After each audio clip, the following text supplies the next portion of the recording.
Walls are the material embodiment of any hierarchy.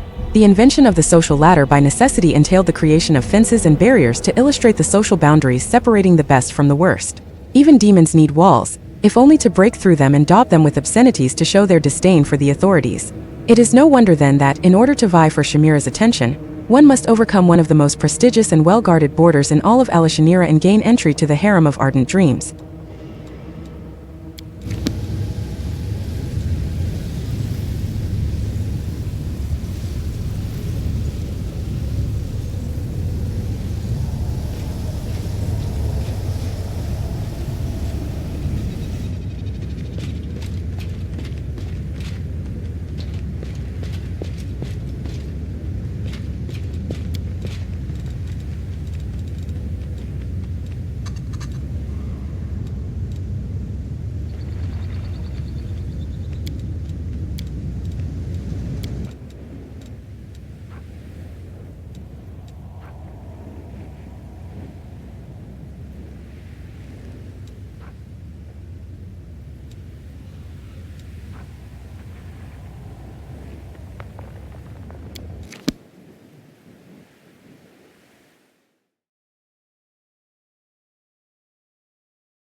First time here? A fearsome-looking succubus steps forward, blocking your path. Are you sure you're welcome here? This is the harem of ardent dreams, the palace of Shamira, chief demoness of this city, after Nocticula, of course. But when did Nocticula ever care about our petty concerns? Bottom line, this palace belongs to the person who really runs everything around here. Got it?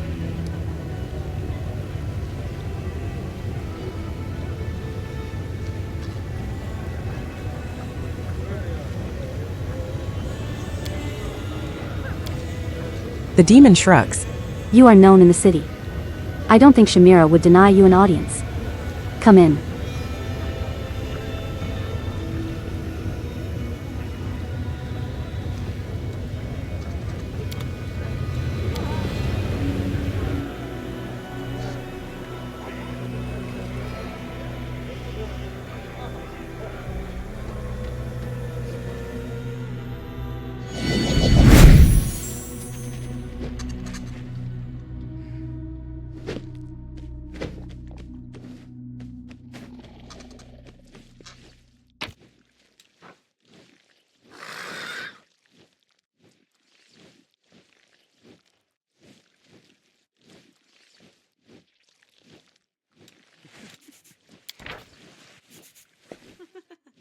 This piece of paper is covered in sloppy writing on both sides.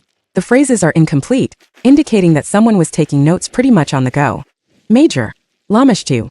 Demon goddess, former demon lord. Will sweat you without even noticing. Grovel and suck up to her. And pray she's in a good mood. Nocticula. Our Lady, Queen of the Midnight Isles, rules Alashanira in general and Shamira in particular. Obey all her orders. And never turn your back on her. Shamira. Alashanira's steward. Bangs Nocticula. Naturally in good standing with her. If you want to live in Alashanira, you'd better respect her. Allies. Deskari. Demon Lord, rules the Rasping Rifts. Nocticula's ally for now, made some deal with her. Now his servants are all over the Midnight Isles, don't touch them. That's not allowed. If you off a Deskari cultist by mistake, hide the body, cover the tracks and pretend you know nothing. Important. Deskari may be an ally, but he's a spawn of Pazuzu who tussles with Lamashtu. Careful. Baphomet. Demon Lord, rules the Ivory Labyrinth. Best buds with Deskari, Nocticula's ally for now. Used to bang Lamashtu, Now bunks up with Soketh Beneth. Dangerous, his cultists can slip into enemy ranks better than worms in your ass. Watch out if you spot double agents bug out at once. Enemies. Pazuzu, Demon Lord, rules Hyam Vanya. Fights with Lamashtu and by proximity with Baphomet. Soketh Beneth, Demon Lord, rules the Cathedral Thelemic. Nocticula's brother and former lover. Got the boot, now sulks and wallows in depravity. Bangs Baphomet but only once in a while.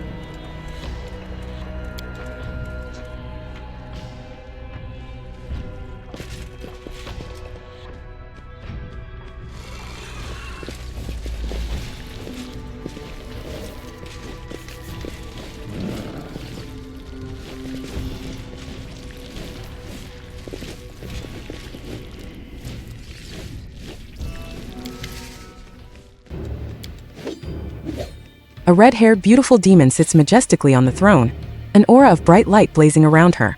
It's not the gentle, life-giving light that shines on Golarion.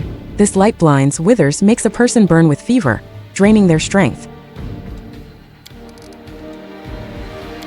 And who do we have here? The latest wanderer from another world coming to seek my patronage?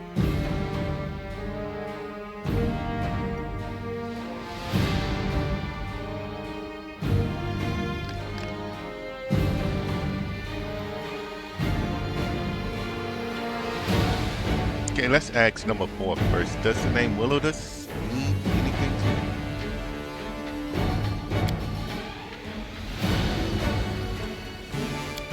you? Yes, Willowdus is well known and highly esteemed in Alashanira.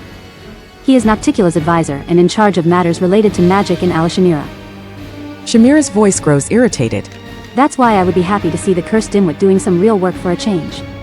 Instead, he's cowering in his palace because some Deskarites put a price on his head and hired a group of toughs from the lower city. Why should I have to pick up the slack for that pathetic coward? I'm looking for one particular slave. I suspect he passed through the hands of a slave wearing a black mask.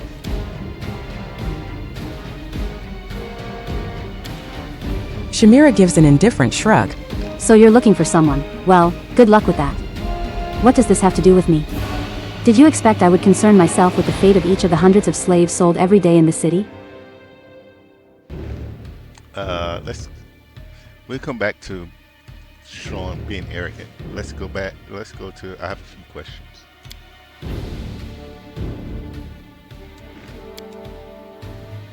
With a sigh, Shamira hisses irritably under her breath.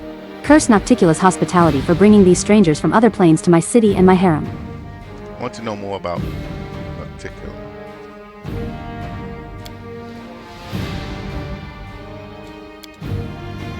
Pursing her lips in a smug smile, Shamira answers with venom in her voice. What exactly are you expecting to hear from me, beyond what any other resident of Alashanira could tell you? Yes, I am closer to Nocticula than anyone else, but do you really think I'll spill her secrets to you? Our Lady in Shadow doesn't like to be discussed behind her back, and the scope of her realm, the entire Midnight Isles, proves that her anger can be extremely dangerous. She is worshipped on many planes, including Golarion, right? At night, she sometimes comes to insane rapists and murderers and paints in their minds pictures of immorality and horror, masterpieces of lust and despair. She is the first succubus, the most powerful and most seductive, the murderer of countless demon lords and usurper of their abyssal realms. Over the bodies of her victims, she climbed to unbelievable heights, and now she stands far above her loathsome brother, Soketh Beneth. Thus she has proved her victories were gained not just by the means of her power, but also by her great intelligence and willpower. What kind of a harem is this? Shamira snaps irritably. What do you think? Because I am Shamira, the ardent dream, the chosen lover of the great Nocticula. Every time she grows weary of plots and conspiracies and craves wild passion and warm caresses, she comes here to her harem. I've seen you with Hepsamira at the flesh markets. Tell me about her. Hepsamira is an honored guest here in Alashanira. I am not going to discuss her with every stranger I meet. How did you achieve such a high standard? You don't know my story? This explains why you're not on your knees before me. I was once a celestial being, and my fiery wings carried me from the upper planes to insignificant little worlds like your Golarion. I gifted fantasies and dreams, kindled flames in the wild minds of dreamers, and I loved it. Sometimes these fantasies took shapes too daring and unbridled, or so it seemed to me, but I made no effort to stop it. A dream is a bird, not a horse. You can't restrain it, you can only herd it with your reins. The dreams I sowed were becoming more daring, bolder, and with them, I changed as well. One day, I rejected the limits imposed on me by my masters. In the world I was visiting, a wildfire of dreaming broke out, a dream so daring and bold it could come to fruition only through great atrocities and monstrous, immoral deeds. I could have stopped it, but I didn't. I was mesmerized by this great vision. I didn't return to my world, as I would not be accepted. Instead, I descended into the abyss looking for someone who would truly appreciate me and the dreams that I bestow. Nocticula noticed my flame blazing over the dark waters of the ocean. She came for me and shrouded me in her shadows. That night was very memorable. Since then, I have served her and have been her closest friend and her right hand. Do you really hate Asimars? Kill them brutally? Shamira smiles, looking very much like a large and hungry cat that has just spotted its next victim. Oh yes, it is an incomparable pleasure to gradually deprive them of everything they once had, first their hope, then their noble appearance, their innocence, and, finally, their life. When they scream, renouncing everything they once believed in, their masters, their gods, their heritage, it is music to my ears. Shamira's eyes narrow, her expression unkind. Do not for a moment think I am unaware of who stole that batch of young Aasimar women from me, the ones who'd been shipped to Diunk in the flesh markets. I'll remember that, Golarion. I have no more questions.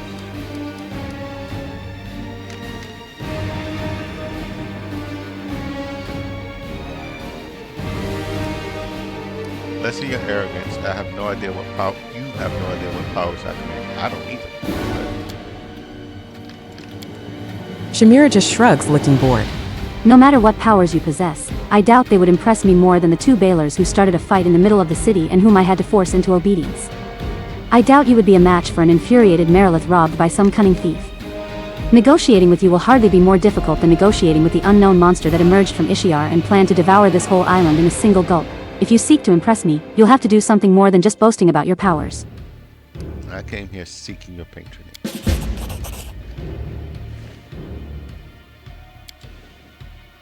Shamira looks you up and down with a contemptuous expression, then answers with a scoff. So what use can you be to me, you foolish little mortal? The most powerful demons serve me. What can your pitiful self offer me that they can't?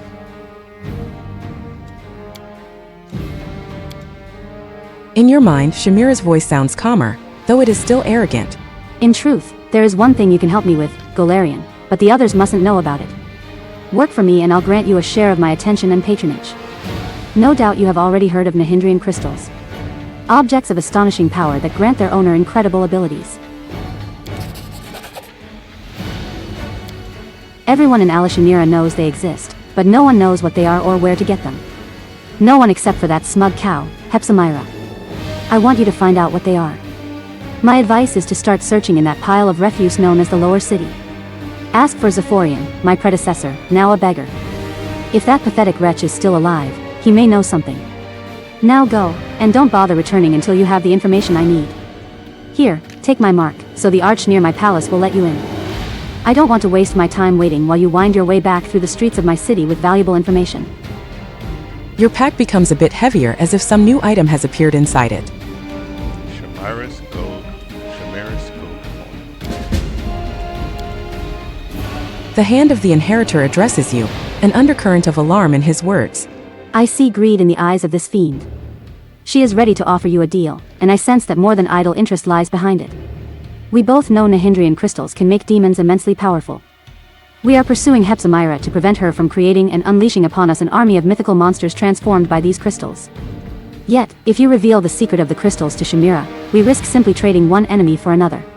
Yeah, she probably uses it for itself to become more powerful. Our mission demands that we make concessions, but it does not mean we must blindly obey every demon's request. Weigh each of Shamira's words, remember how cunning she is, and do not let her turn you into a tool she can use to commit atrocities. Armor your heart and do only what you must, not what she, with all her promises and charms, will try to convince you to do. And be prepared to find a knife in your back at any moment.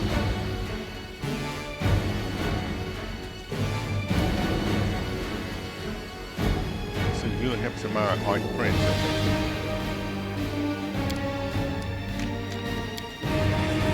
In your mind, Shamira's voice answers with an arrogant scoff. Be friends with that miserable cow? Of course not. I'm courting her to learn her secrets, but it's a constant struggle not to put her in her place. Baphomet's minions are far too bold here in Alashimira. I'll be right back. I'm out of water and I need to get a drink.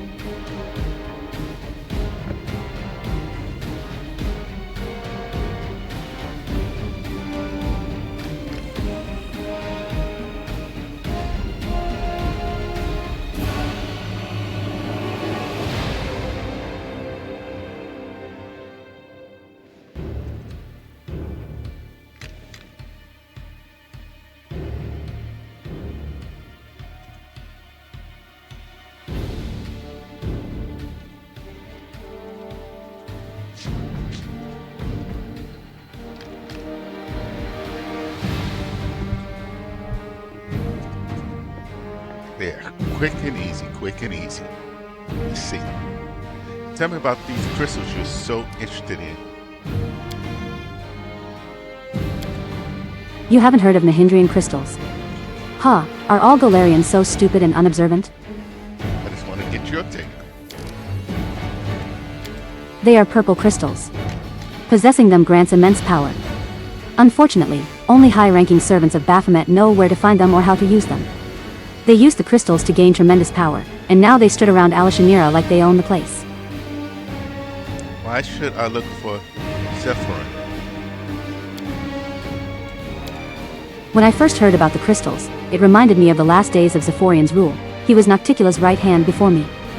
He was plotting a coup, and I was spying on him to turn him into Nocticula and take his position. I remember that he was trying to get his hands on a purple crystal of some kind, and that he eventually succeeded. I didn't pay much attention at the time, but the current situation makes me think, perhaps it was a Nahindrian crystal he was after? If so, Zephorian might know something about them. Where should I look for Zephyrin? There is a note of disgust in Shamira's voice. In the depths. If he is still alive, the gravity of Nocticula's punishment would have dragged him to the very bottom of Alashimira. Dig through the garbage, talk to the vagrants and beggars. You surely don't expect me to do it, do you? And why did you choose me for this mission? She probably chose me. Shamira answers with an exasperated sigh. Because you are neither a demon nor a resident of Alashimira. You are a wild card, an insignificant Golarian. No one is interested in your exploits and you will not draw any unnecessary attention. You are not bound in service to any demon, and therefore, if you dig up any information, you will bring it to the one who will pay you the most for it. That is to say, me. You won't run to your master, because you don't have one, at least not here in the Abyss. If I gave this task to one of my servants, I could be sure of only one thing, that they would sell the information about my interest to my enemies, and then, if they learned anything about the crystals, they would use this information to benefit themselves instead of bringing it to me. Yeah. Everything's good.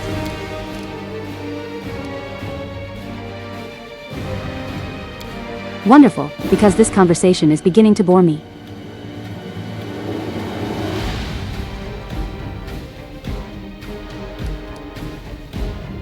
I'm not going to do that with her. I have to go. I'm not going to let us get little tips and clues onto where the crystals are.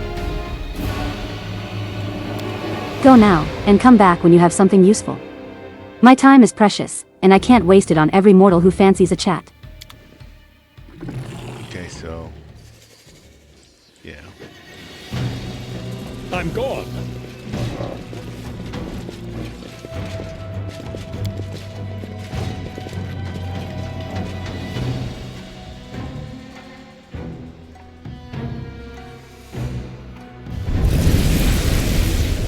And we do need to get back up to...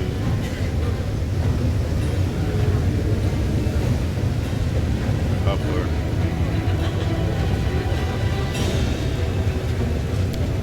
upper city.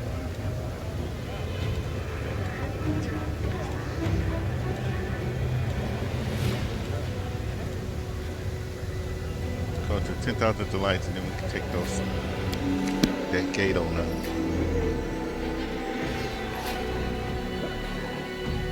What I'm thinking right now is we would try to continue doing these companion missions, and then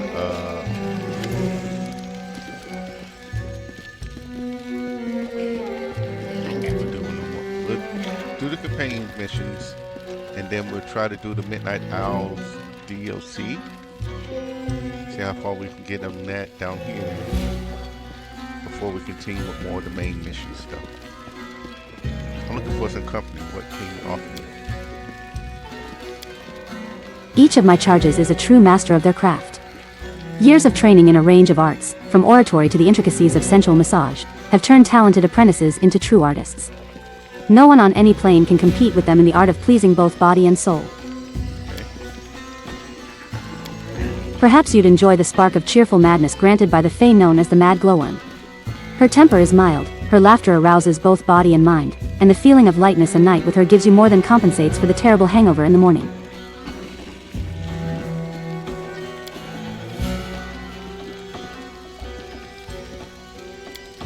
Perhaps your heart trembles at the sight of the wild strength and bestial power embodied in our unbridled Rokhorn? Like every incubus, he is strong, fierce, and incomparable in bed. But be warned, at the peak of passion, he does not hold back. Morvet Honeyed Tongue didn't earn her nickname by giving speeches. Of course, she can entertain you with conversation, if you so wish, but her tongue, sinuous and twisting like a snake's, will inject the venom of pleasure into your body. She knows no shame, she is a slave to her own lust and passion, and she is insatiable. So try to quench the flames of desire burning inside her. Every guest is the master of their own pleasure. Usually, it starts with wine and conversation. After that, they choose what they like. And all my charges have their own ways of entertaining guests. And while you're having a good time, we'll take care of your friends. They won't feel abandoned. Especially that handsome friend of yours. The demoness darts a seductive look towards Soziel.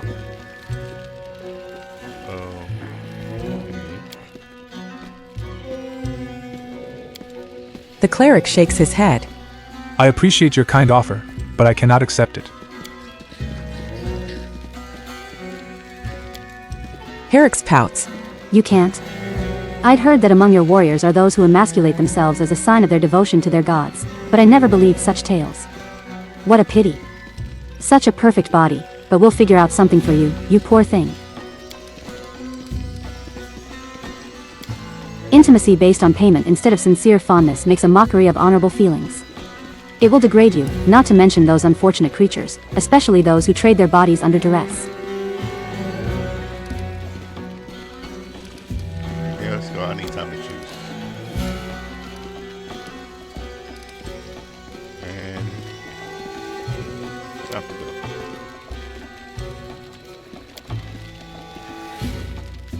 Herrick's voice turns languid and slightly petulant. You will come back to me soon, won't you? I'll miss you. Don't keep me waiting too long. Okay, we are pushing on. My way. Set upper city, right?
probably going up to Nocticula anyway.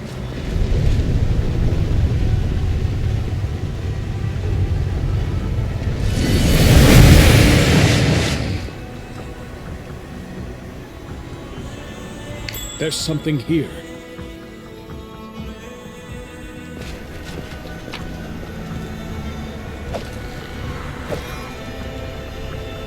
Whenever aware if this cloak has no enemies or allies around the 10-foot area, they get a +2 bonus to damage rolls on their ranged attacks and +2 bonus to long saving throws. So like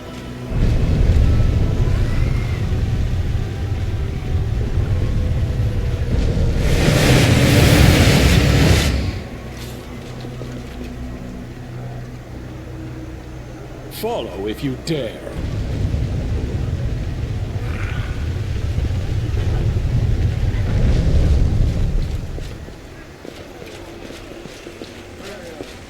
I'm off. Oh, I see. Okay.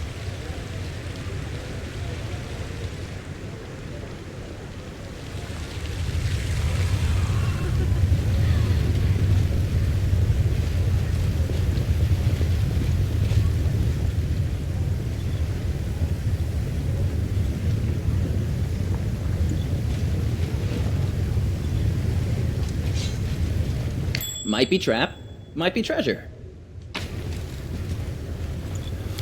Okay.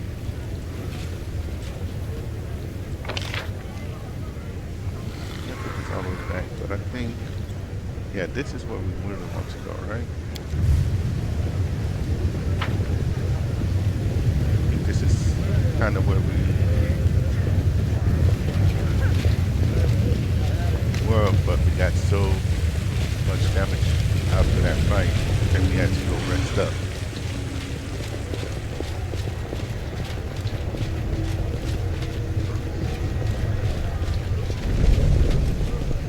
So, I do what I must. going.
Don't mind Let's me. get your...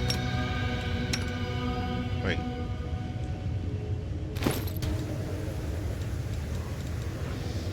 Yeah, you need armor. Let me help.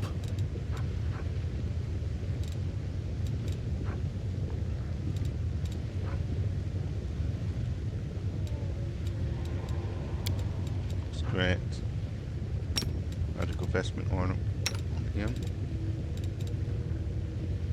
We'll make things right.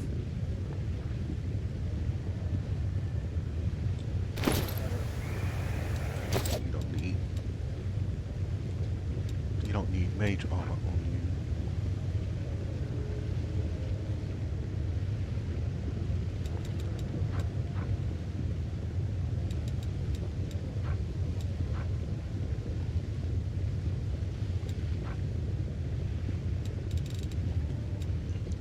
Hmm? Yes?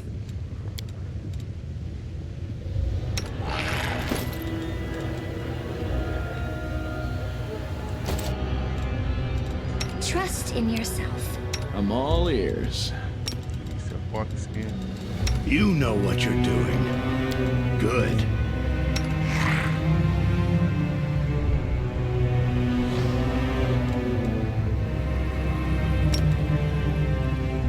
Let's just let everybody here for now. My skills are absolute.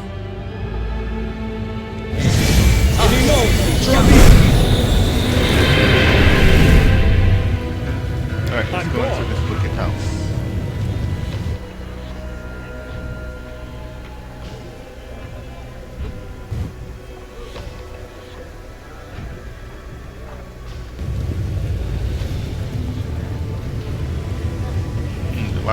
These lots are used by monster traders at Bosch who want to ensure that they most probably stay in their cages.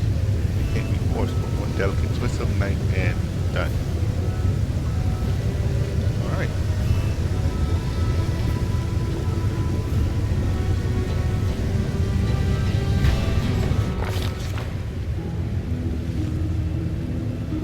A hunt is a clash between the hunter's cunning and the shrewdness of the prey.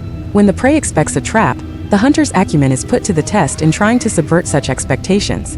Willidus has proven he understands this fundamental principle.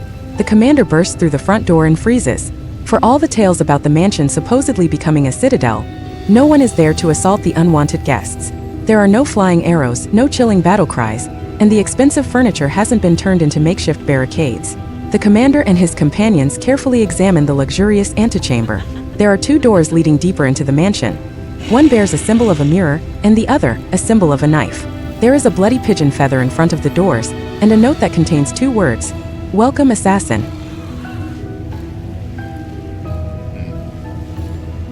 Succeeded the lore religion check, so Succeeded at a lore religion check. The commander recalls that the bloody feather is the symbol of Shax, the blood marquis. This demon lord is infamous for luring his victims into labyrinths full of deadly traps. The door slams shut loudly behind him. The commander.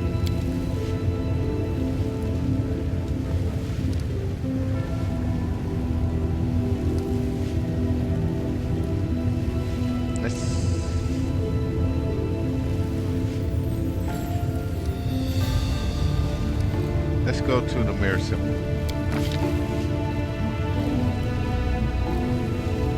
Stepping through the doorway, the commander suddenly feels nauseous, and an icy chill runs across his skin. His intuition screams that he has just passed through an interplanar portal, and he instantly loses all sense of direction and balance. It seems the rooms of this mansion occupy different layers of reality, and these portals unite them into an elaborate labyrinth, where a single wrong turn is enough to lose one's way entirely.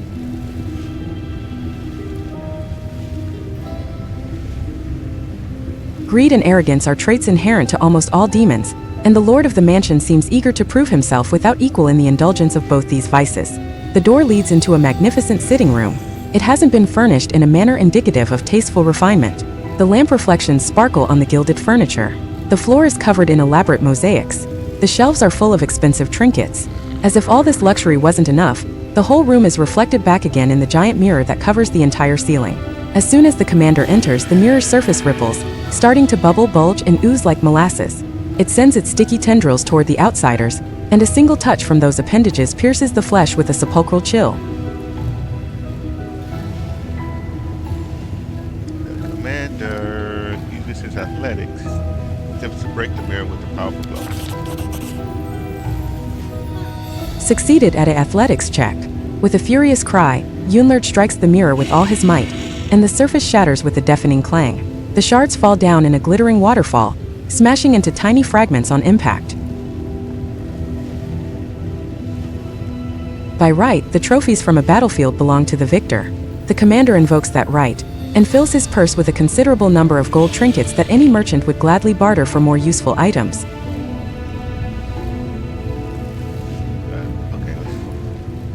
There are 3 doors that lead out from the room occupied by the strange carnivorous mirror.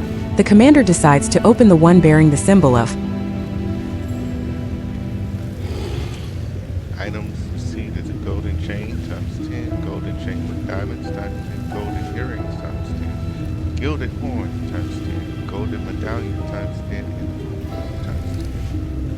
Let's go to the pair of scales. No matter how gleefully the lord of this palace mutilates flesh, he is first and foremost a scientist. And a scientist, by definition, is a madman who can put to shame any giggling maniac with a knife. Therefore, it comes as no surprise that his laboratory is furnished with care and order, and there is no hint of the tawdry luxury found in the other rooms. There is a multitude of flasks and vials with potions resting on the tables, and the cupboards are full of jars containing brains of all shapes and colors. As soon as the door closes behind the commander's back, a huge silvery autoclave opens with a wheezing clang, emitting a wave of foul-smelling brine. A hideous homunculus, covered in glistening slime, crawls out of the autoclave. Its liquid, malleable body constantly grows new limbs, eyes, and mouths, absorbing the bits and pieces it no longer requires. It seems the monster can't decide what shape it should take. It stares at the commander with malevolent intelligence. It seems it has better mental faculties than most alchemically produced creatures. The homunculus giggles repulsively as it grabs a vial full of acid and aims it at the commander's head.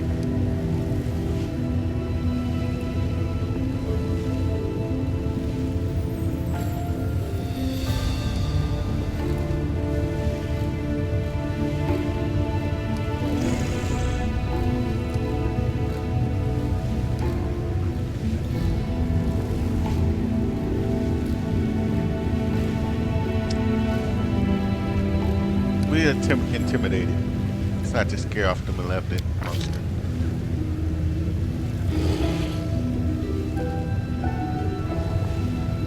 Succeeded at an intimidate check. Yunlur takes a deep breath and produces a frightening roar. The homunculus wails in 3 different voices and flees rapidly. Its multitude of thin little legs meld to produce 2 stout, muscular ones, before turning into the flexible tail of a snake. The homunculus finds a narrow hole and crawls inside. It continues to whimper as it peers out with its saucer-like eyes. Stepping over the wreckage of expensive lab equipment and shattered glass, the commander pauses before the 3 doors and eventually chooses the one with the symbol of.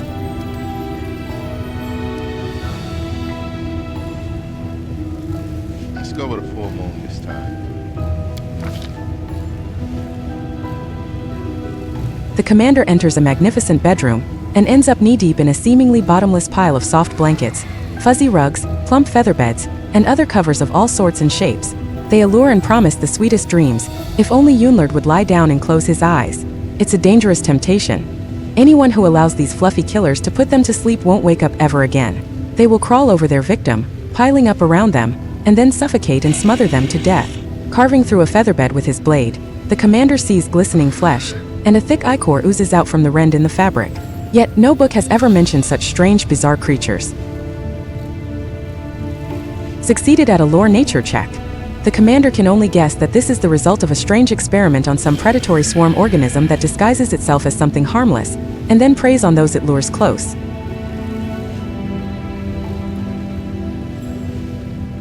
The commander decides that the best decision would be. Okay, all these other ones are guaranteed. Feeling a little risky. Let's go for the Lord Nature. Find and destroy the leader of this strange monster.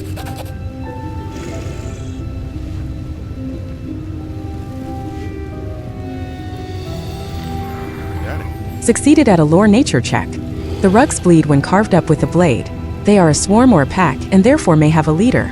Yunlur surges forward, allowing the hungry mass to smother and bury him under its weight while he doggedly presses ahead. At last, he finds a large purple cluster of flesh that resembles a giant brain. When touched, it wobbles and quivers like jelly.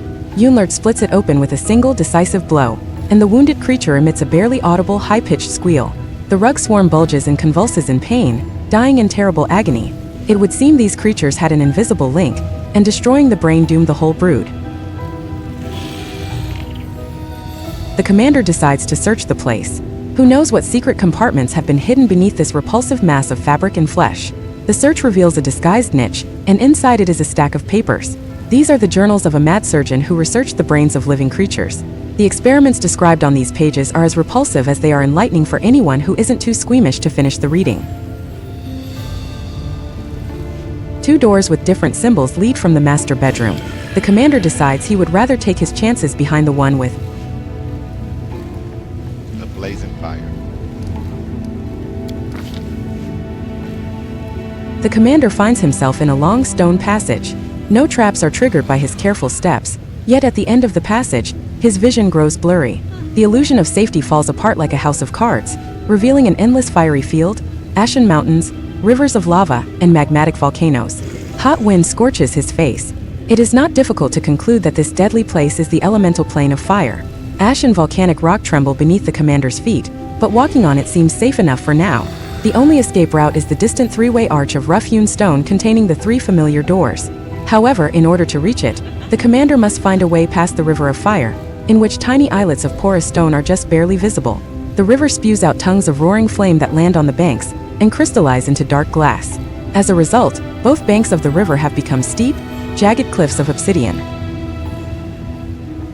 is nothing left to do but get to the other side by jumping from the pallet to it.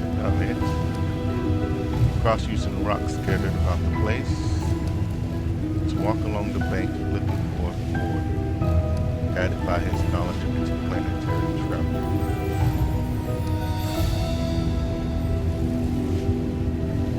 Let's do the Lord religion. Walk along the bank looking for a ford, guided by his knowledge of interplanetary travel. Succeeded at a lore religion check, Yunlord remembers a few tales of travelers who have survived the plane of fire, and decides to venture forth along the fiery river's bank. The trek is long and dangerous, but after a couple of hours, he finally finds what he's been looking for. A strip of hardened black glass arching across the stream of lava like a volcanic bridge.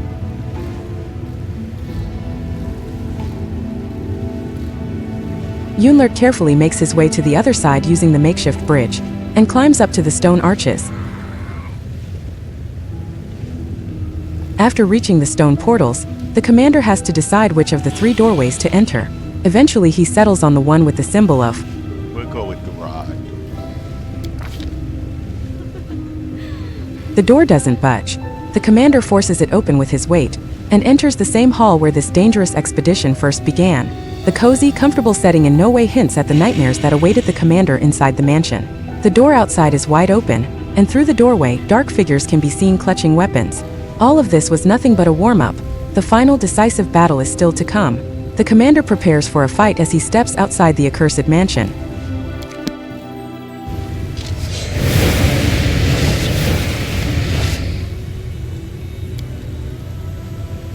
The leader of this gang of demons is grotesquely disfigured, even by the standards of the abyss. A disproportionately large and bloated head rests on a tiny, disformed body covered in bumps and furrows, like a shriveled walnut. What seems at first to be a mane of hair standing up on end, is revealed upon closer inspection to be bone needles sticking out from his pale, blistered skin. Where the mouth should be, there is instead a bony plate, formed from yellowing teeth that have grown together. It protrudes out from his torn, lacerated lips. His voice appears to come from a slobbering, undulating hole in his neck just beneath his chin. More bloody larvae showing up at my palace? I'm getting very tired of these visits.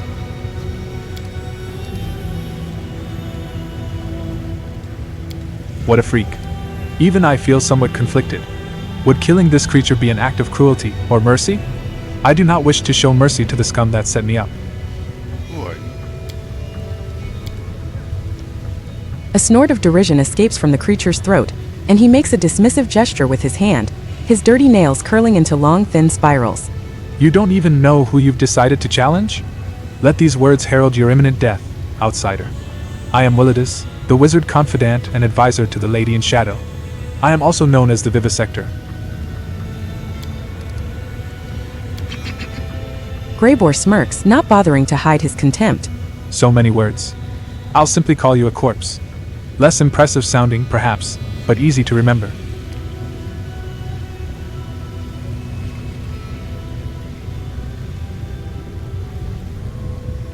Yeah, but why did you put a hit out on Darzan and give Greybor a faulty magical weapon?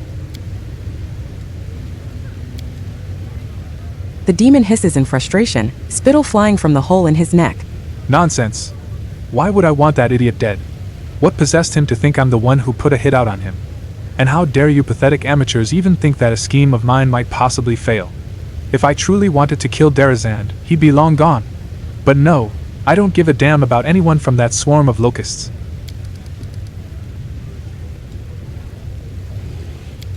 I expected such an answer.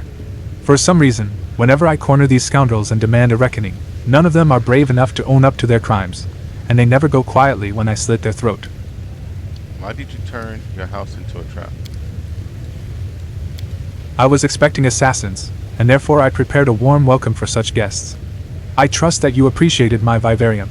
When I am finished with you, you'll become a new decoration for my palace, and another test for those who follow you.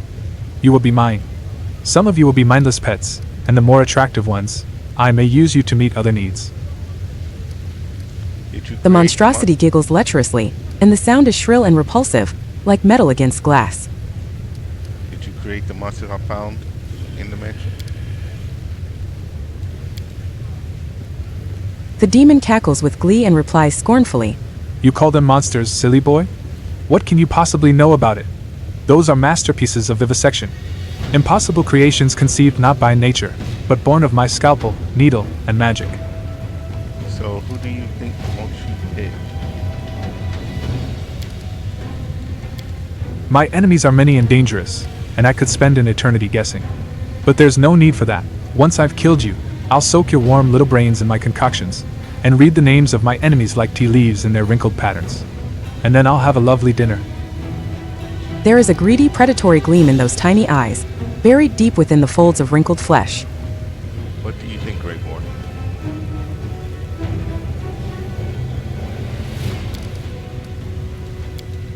The dwarf shrugs and says thoughtfully, Usually I'm quite capable of detecting lies, but this ugly wretch is impossible to read. And why does it matter anyway? Even if he's not lying, we'd do well to get rid of him. He just tried to kill us in his mansion. Besides, will you ever sleep while knowing this monstrosity is alive somewhere? Kinda true. Your words reek of deceit.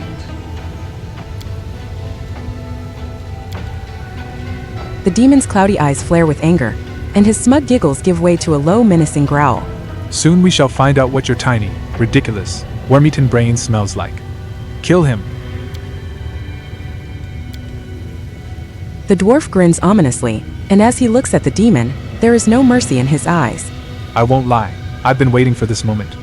Tomorrow morning, my reputation will be spotless once again. Sweet dreams. Can we retreat already? Let's see what we got. We got 4 to deal with.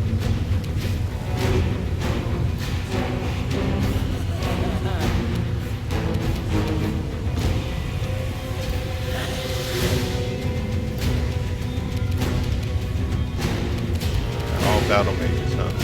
Which battle mages?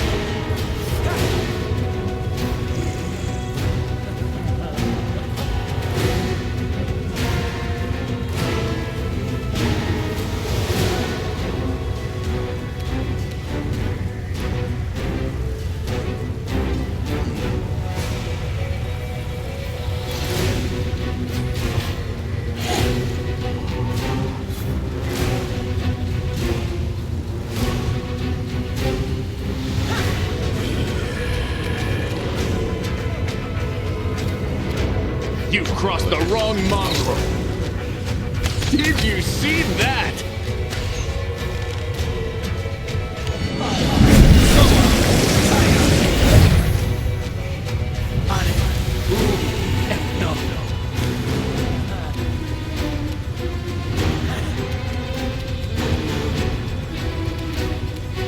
What? We have not done. That's what this playing a while.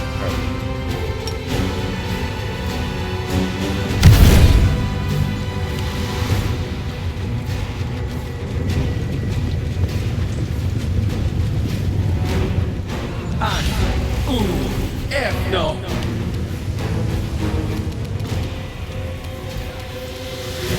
Let's delay you. Out. What the? Can't you just die already? Didn't know I had it in me. Oh my goodness. So some polymorph.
for stuff that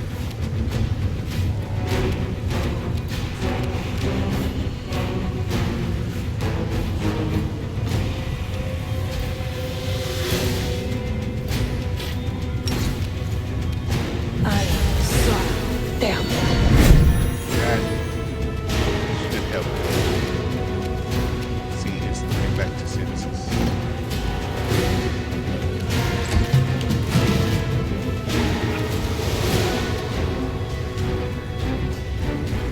You won't survive me.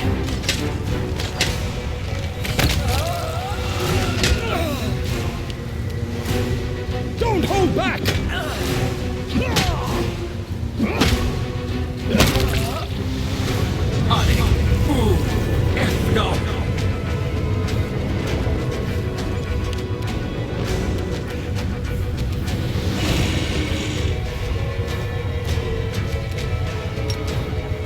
That worked, so I got still too far. Waiting.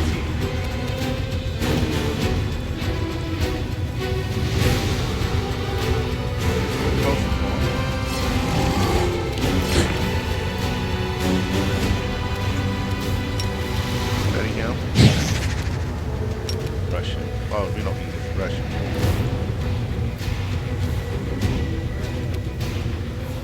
What?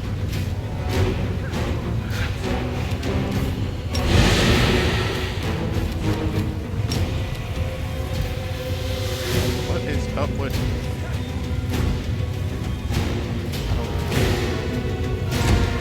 I don't know why that does that.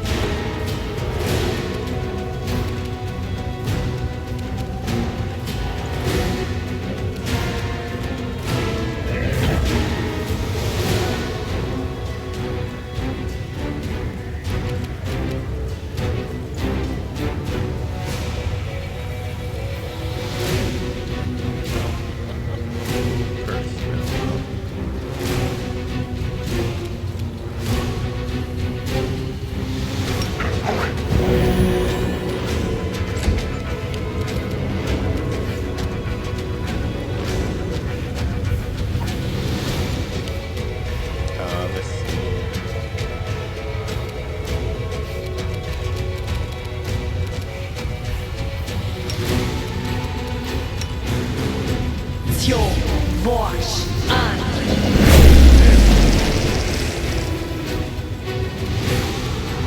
Endure this!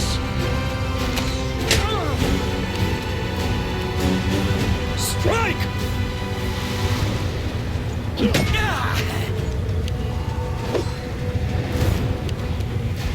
Cover me, all right? I am your end! The projection is that of a tall female demon. Unlike many of her kind, she seems slimmer and less stocky in build. Upon closer examination, you realize that her thinness is caused by extreme emaciation, which makes her look like a withered tree. The skin on her neck and wrists bears the marks of shackles, and her body is covered with flaming seals of Baphomet. Lowering her eyes, the demon addresses you quietly. Allow me to congratulate you. The short work you've made of Willidus proves you are a true professional. Okay. I am Horzala, and on behalf of the Assassin's Guild, I congratulate Greybor on completing this contract. You have fulfilled the order we received for Willidus's murder, and therefore you have the right to collect the bounty, even though you are not a guild member yourself. I'm sure you also have many questions about what happened. Yeah. I'm getting the picture now. I doubt our guild is hard to find. There is a notice board at its entrance, where the assassination contracts are posted. Okay, who are you? I am Horzala, Baphomet's daughter. The projection looks you in the eye and adds in an aggrieved whisper. Horzala, not Hepsamira. She is my elder sister, but I doubt you're able to appreciate the true extent of my misfortune. I am also known in Alashimira as the assistant and right hand of Yaz, the head of the Assassin's Guild.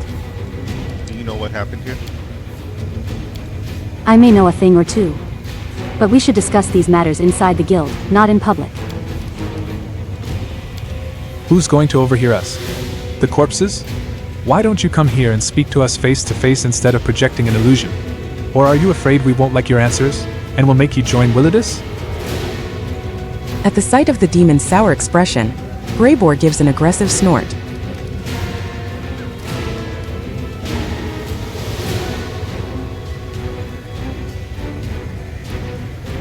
We'll pay a visit to the Assassin's Guild soon. Thank you for your answer. The bounty awaits you. I am not sure what reward awaits us, but I truly hope it's a considerable sum of gold, and not a meager payment served up at the end of a blade.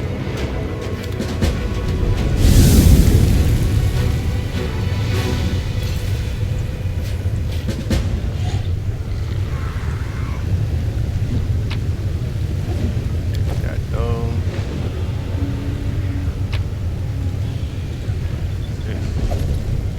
Wind breath. Okay, initial check here. Wind fall. Focus on attack rolls and saving throw. That's 4.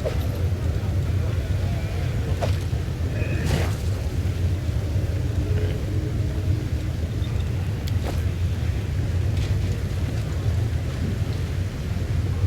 I will lend you my aid.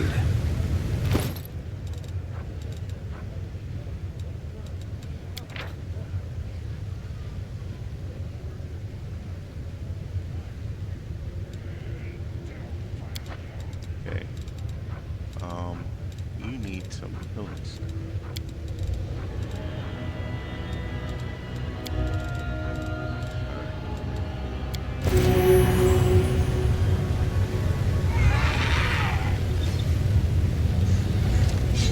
Alright, so that look like his questline.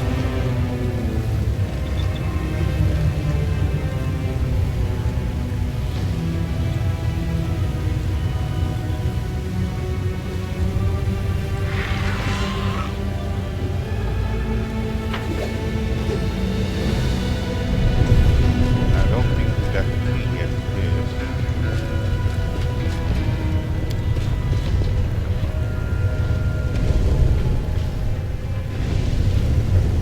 We already got, yeah, I remember getting that last time. Getting that chest. I'm about to say super chest.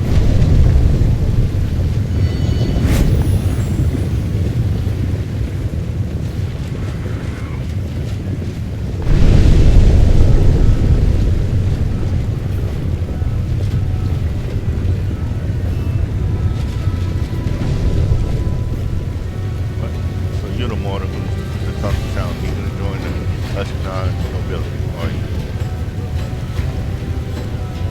What do you got to say about it?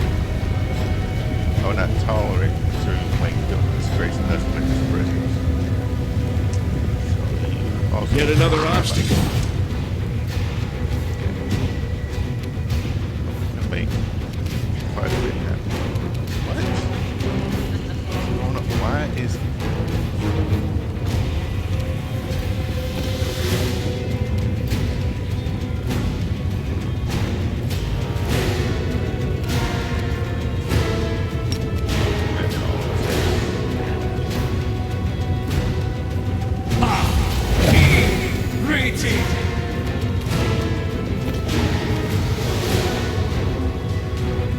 Nope, nope, nope. Cut. Why are you going that way?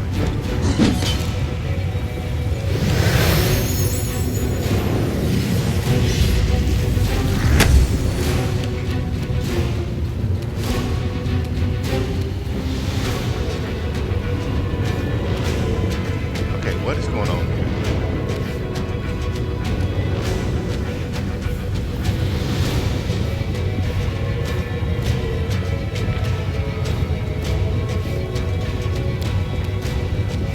Why is everybody trying to rush off that way? You should have run!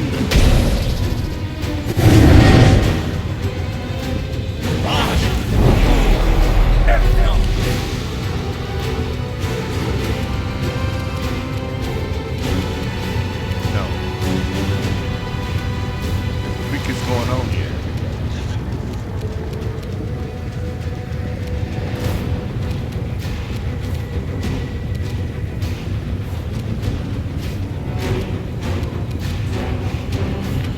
gotta load back to wherever. Because something is not right. Why is everybody trying to go that way? It's forcing it. Everybody that way. Something didn't load right with the brain of the game, I guess you call it.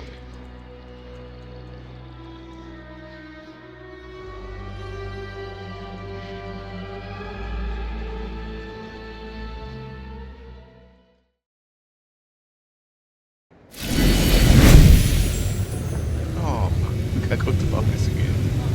Okay, we're just gonna click through. I'm gonna try to remember what we did and click through.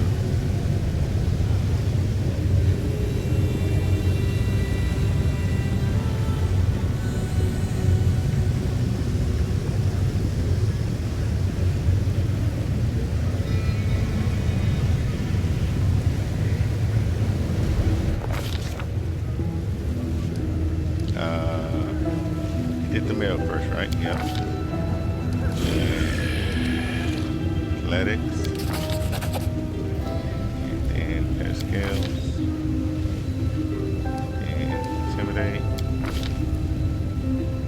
And full moon.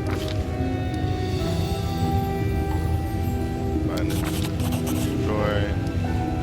Play fire. Walk on the bank. Rod. Close.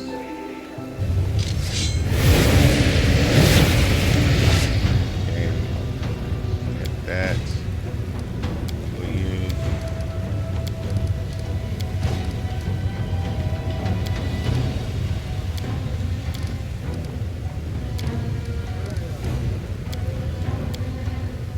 Can we retreat already?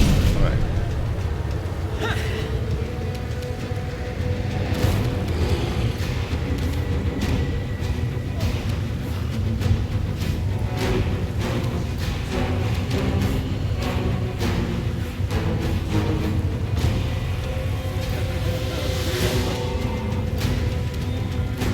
Cover me, all right?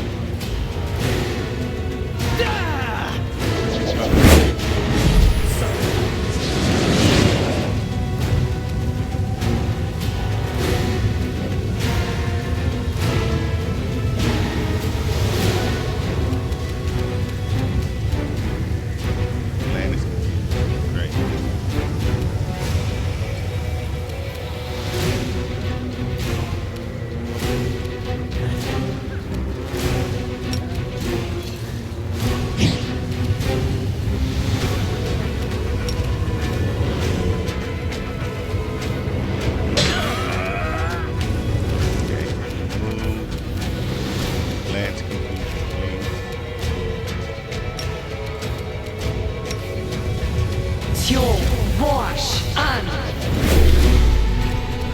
Back with us now.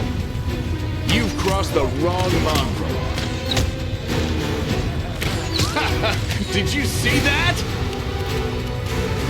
Don't hold back!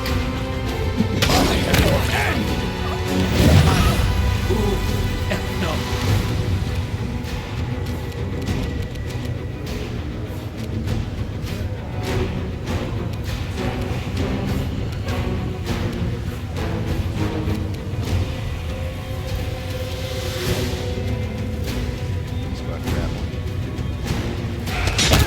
Your performance is lacking. You are lacking. No. Begone, fiend!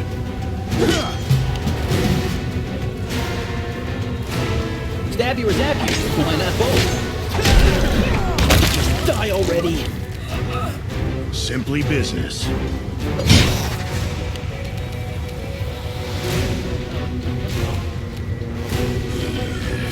Go burn curse on. See what we can do.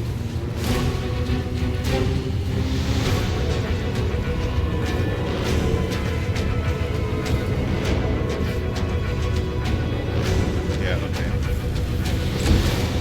Been a hard time. You won't survive me. We're off with that.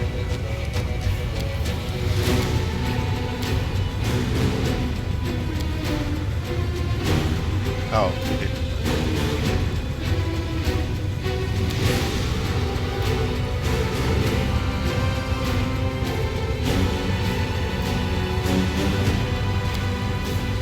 I like your direct approach. You made sure this horned abomination knows where we stand. Still, I think we should visit that assassin's guild she mentioned. Even though killing Willidus was undoubtedly pleasant, I didn't get a single coin in compensation for my damaged reputation.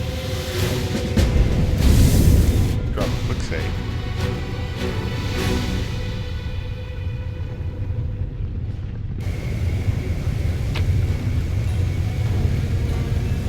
Look at all that.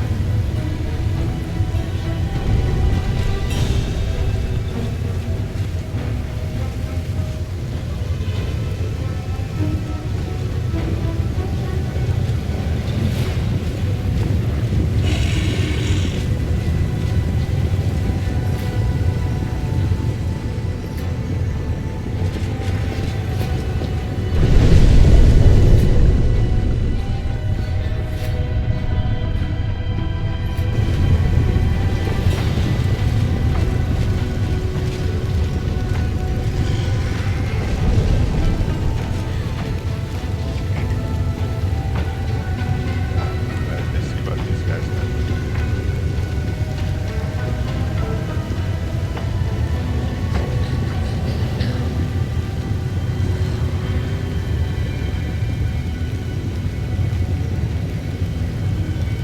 This will be quick!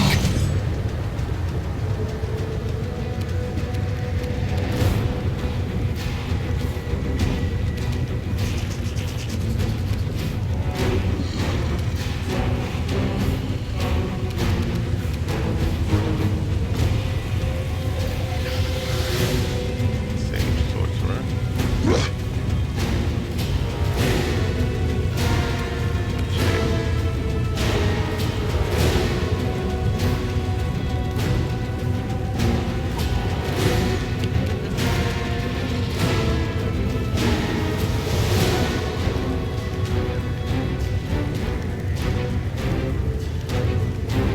Freaking.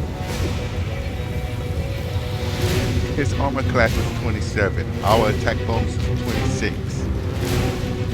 All we had to do was not roll a 1. And he rolled a 1. Great. Just freaking great. Endure this!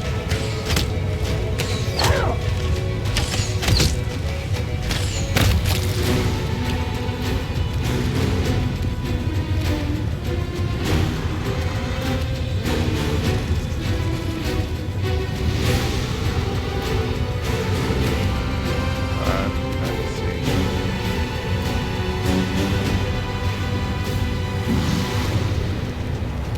Let's go get this. Strike!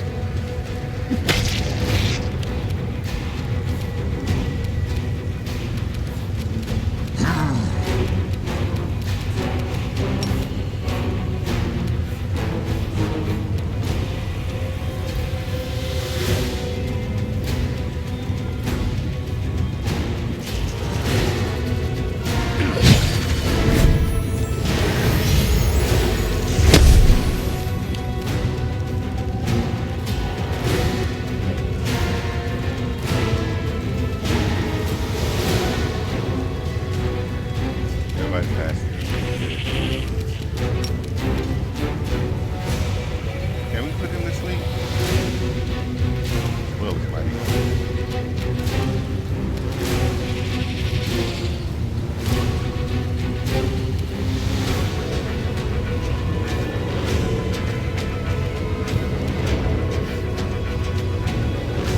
This is pretty low. Yeah, we just broke it up like that. Oh, he...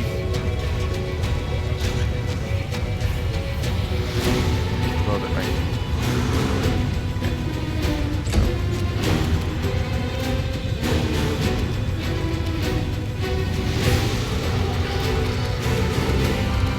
Let's go ahead and...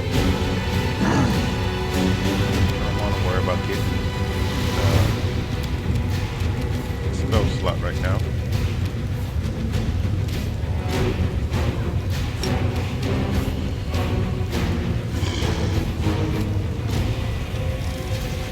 Let's see what we can do.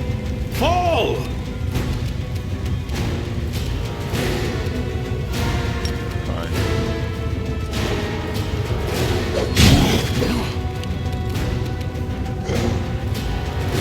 Protect them for me.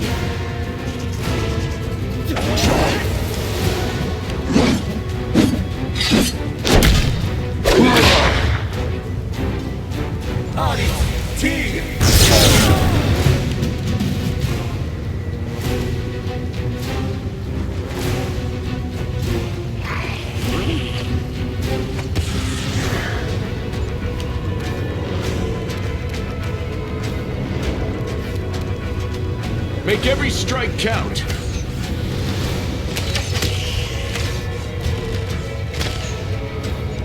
How? You should have run!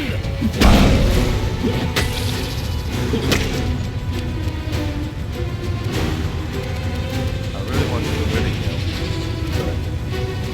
Before he had another turn. It's your But turn. everybody Cease to exist.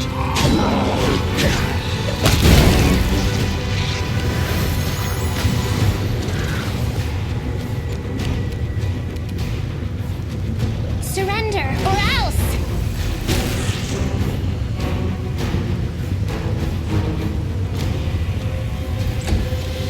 Go ahead and heal us all up.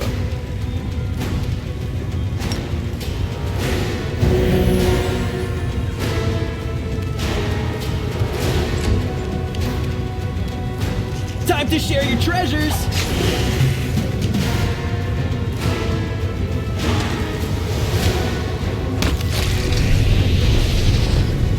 Alright.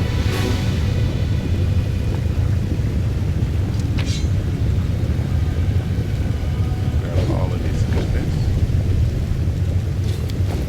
Let's see what we get. Unholy swords. Throws. +2. Okay. Mildred Scholar.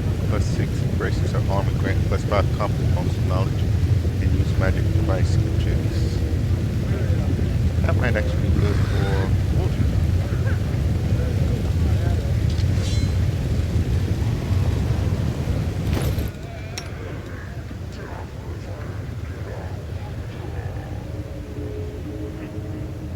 Wait.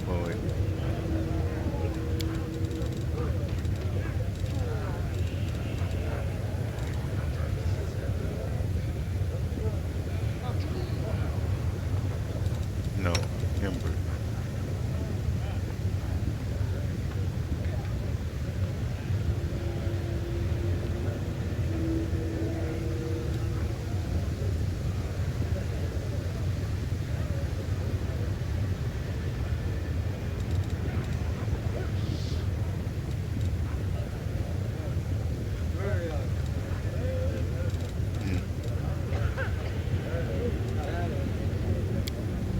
I'll think about it.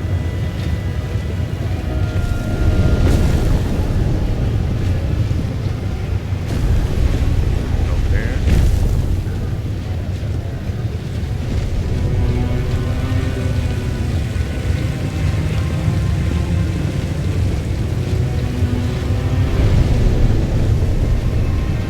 Can't hide from me.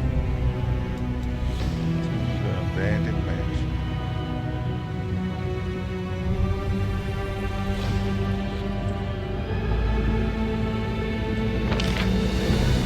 Yeah, okay, that wouldn't happen.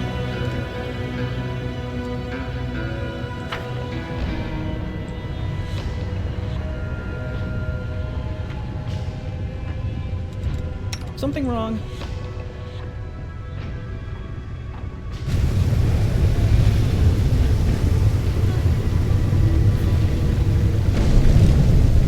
This is my kind of work. Okay. So this looks like Woljif. Woljif was the abandoned mansion.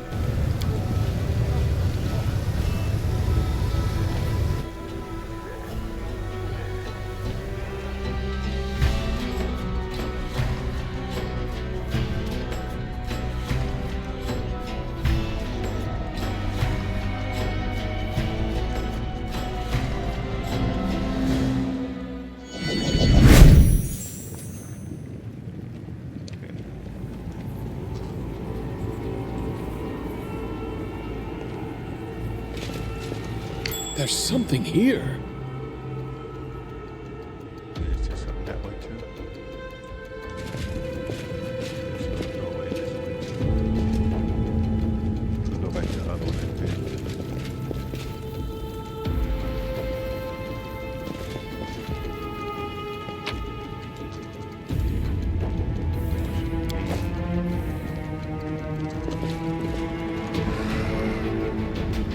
I'm gone.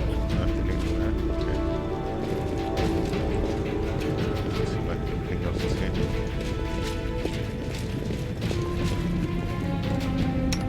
Don't mind me.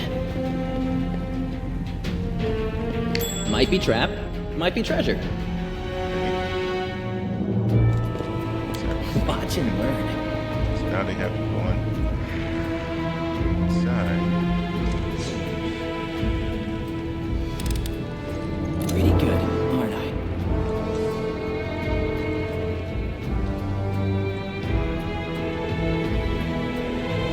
My tail is twitching. Must be a sign. This is my kind of work. Oh. Moolah. Okay. We do it my way. Interesting. Yep.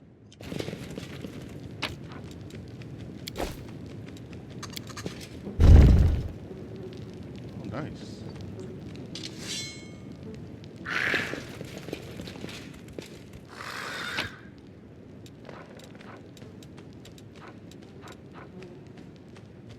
Okay.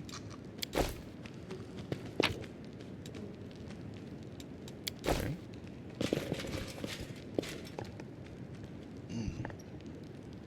Hey, when you got that little itch in your ear that makes your whole body shake.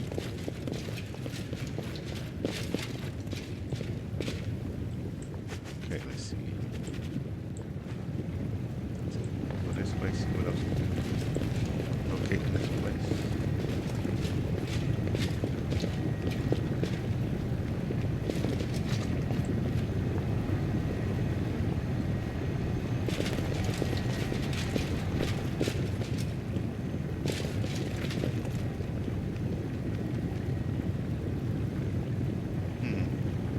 That's another way.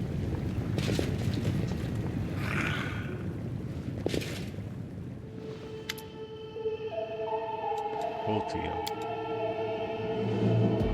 Woljif is waiting for you in the main hall of the mansion. The spikes on his powerful shoulders and back bulge out violently. I knew the spawn of Eichfields would come to gaze at his inheritance. Pathetic, stupid nobody. Do you think you'll be lucky a second time? Run, little tiefling, run away and don't stop, and maybe you'll survive a little longer. But I'll still find you, no matter where you run, and I'll suck your eyes out of their sockets like grapes from their skins. Okay. You think I was just lucky, you lizard? I had the chief with me then, and now I don't even need the chief to kick your ass. I came for my inheritance, for my power. And when I get it, we'll see who's Logan then. Woljif looks back at you and whispers, I think I went a bit too far there. Do you reckon he'll kill me quickly after that? And the thing I just said about not needing you, I was just saying it, but I didn't mean it, so don't get any ideas.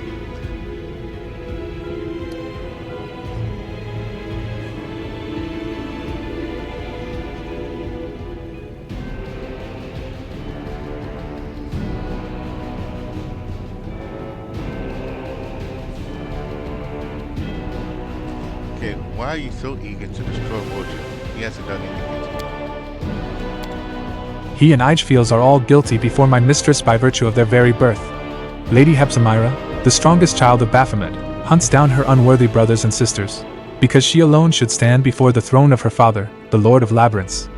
I will tell you how Eichfields was killed, you pile of refuse, and this story will be the last thing that you hear. No one can escape from Mistress Hepzimira.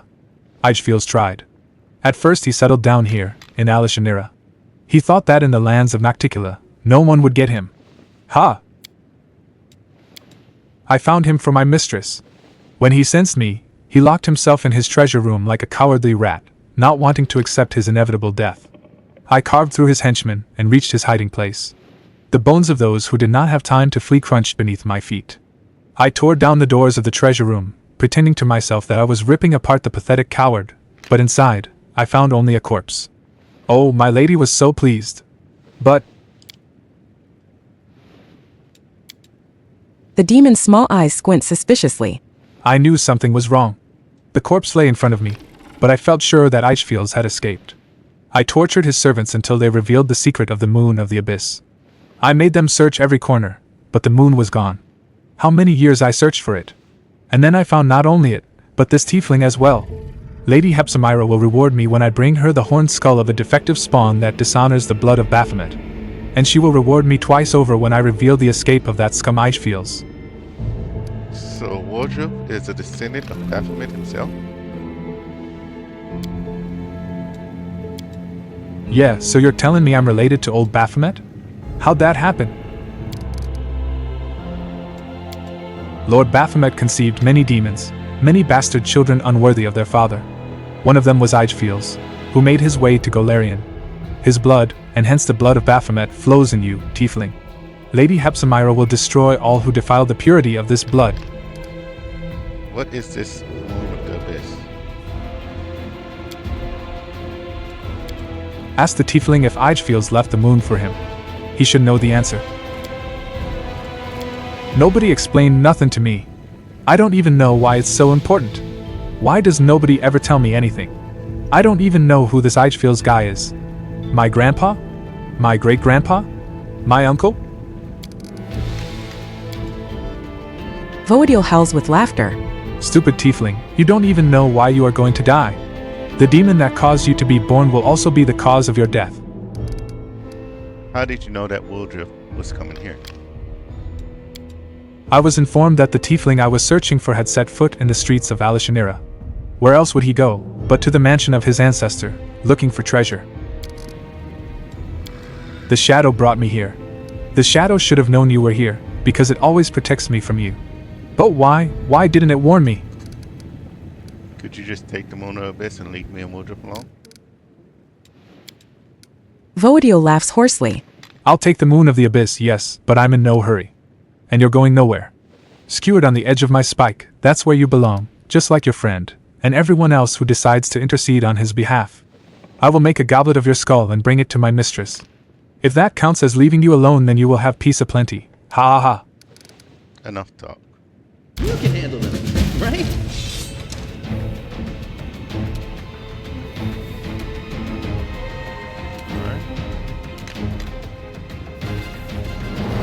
You've crossed the wrong mongrel.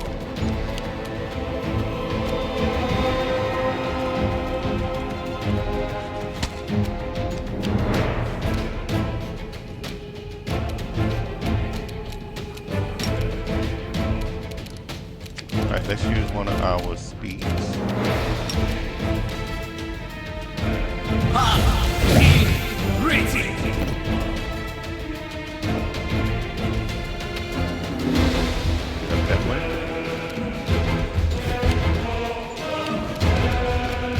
This will hurt!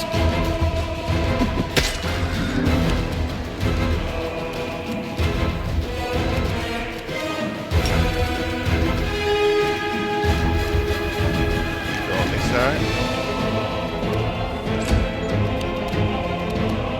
I will bring down the divine wrath!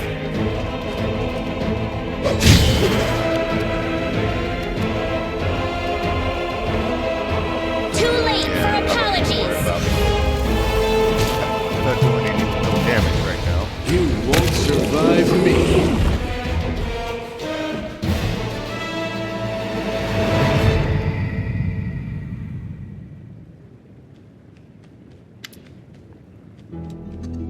Alright, folks. I figured that was him in the Wrath. shadow.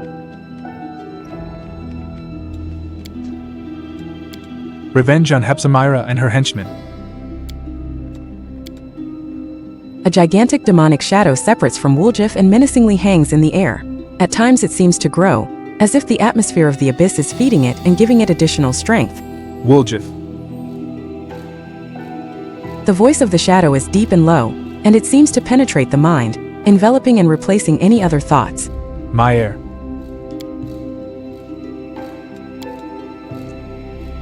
Woljif freezes as if under some spell. Grandpa. Your Honor, I don't know what to call you. I've never had a grandpa like this before. And no, and I always knew it was your shadow. You're my guardian demon, huh? Ha. Well, why not? Always knew I was special. A prince or something. And this is the chief. You should get to know each other. Chief, this is my grandpa. Pleasure to make acquaintance of the demon who outwitted Hepzibah's henchman. It is easy to deceive those who do not know what you know. My grandson Woljif discovered this knowledge without my help, and I am proud of him. He deserves to become my heir, the one who will take my strength and avenge the fall of our branch of the family. A new Eichfields will rise again. That's great and all, Gramps, but I'm not quite following you. Revenge? A new Eichfields? I mean, I want your power, of course. But like you just said, it's easy to deceive, and all that. Right, Chief? What do you want from Woljif? Eichfields?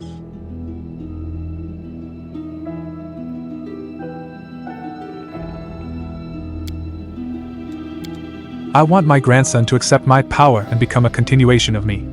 Tell me, Woljif, do you want to ascend to the top of the world and rule it? If we combine my powers with your resourcefulness, the Abyss will submit to us, and all those who wronged us will be punished. Are there many such wrongdoers, Woljif? Yes, I see, I know, and every wrong has been another step leading you to this moment. You have endured everything. You are worthy of great power, my grandson. I'm worthy. Yeah, but I didn't even do anything. Listen, Grandpa, I understand you've been holed up in that crystal for a long time, so you probably don't know me well. I just steal here and there, trade a little, and I've never done anything special, you know? Maybe I'm not worthy at all, maybe you're just wrong? What if later you turn around and say, why'd I go and give you that power, you useless idiot? No, I am not mistaken. I foresaw your birth, and I foresaw that you would come here. You are exactly what I need, Woljif, and no one can replace you. How did you survive? Thanks to Eridan. Eichfields gives a low chuckle that rumbles like distant thunder. I do not know if you remember the times when prophecies were not just heaps of useless words, but I do remember. You see, I am the son of Baphomet.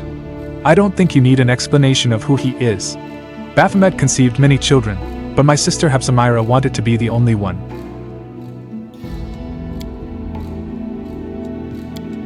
She marked us for death and hunted us down quite successfully. I did not want to be among her victims.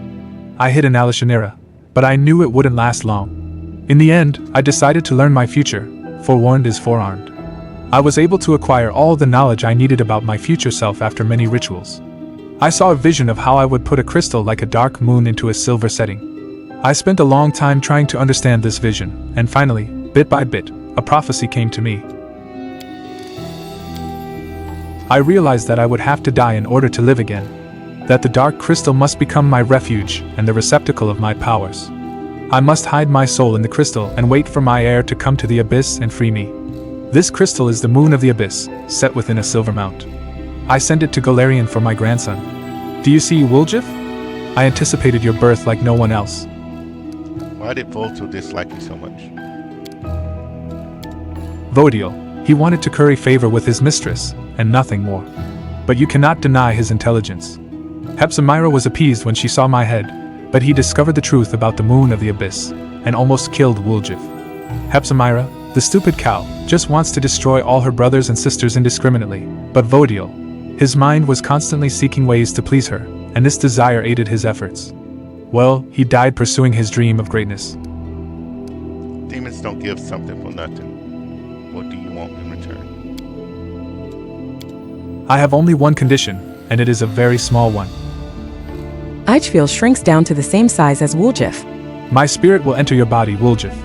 It will hide within you, just as it hid within the crystal, invisible to you, and invisible to others. So you sort of want to take over my body? Woljif looks disappointed. Really, Grandpa? I thought better of you. I'm your grandson, you know. You shouldn't treat your grandkids that way. You take care of them, put up with their hijinks and stuff. Not make puppets out of them. Life has taught you to be too cautious, Woljif. I do not want to take your body, I want to help you. Who were you before you found the moon of the Abyss? A pathetic thief from a small town. A coward and a traitor. A boy who was hated by his own mother, driven away from everywhere he went. And now look, Vodiel is dead. Look at all the treasures that are rightfully yours. And this is just the beginning. You will become the Prince of the Abyss, my grandson.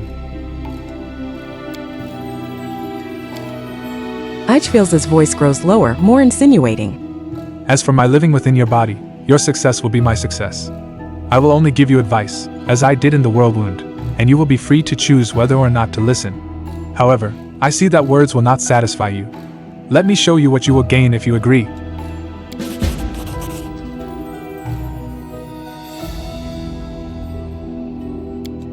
You say I've been driven away from everywhere, but the chief hasn't chased me off yet. So show him, too. Since we got into this together, chief, actually, it's fine, forget about it. Do what you want.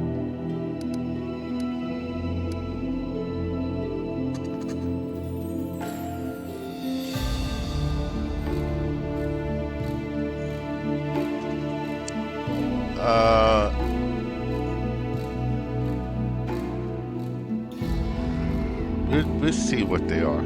Show me too. I don't want Woljif to have to face you alone.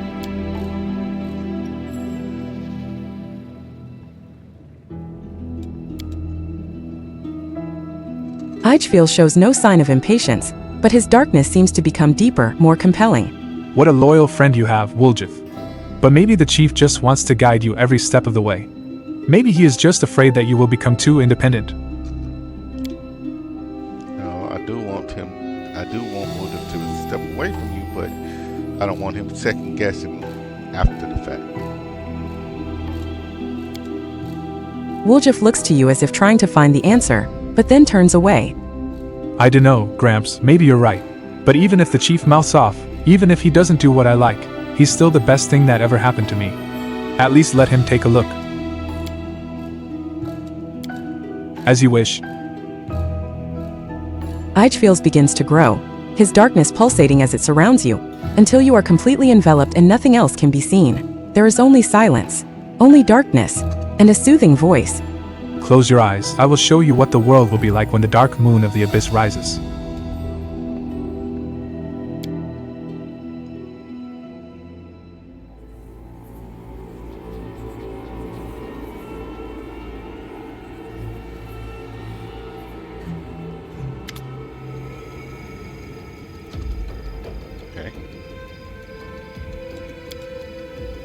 As the darkness recedes, you realize that you are standing on a deserted street in Canabres.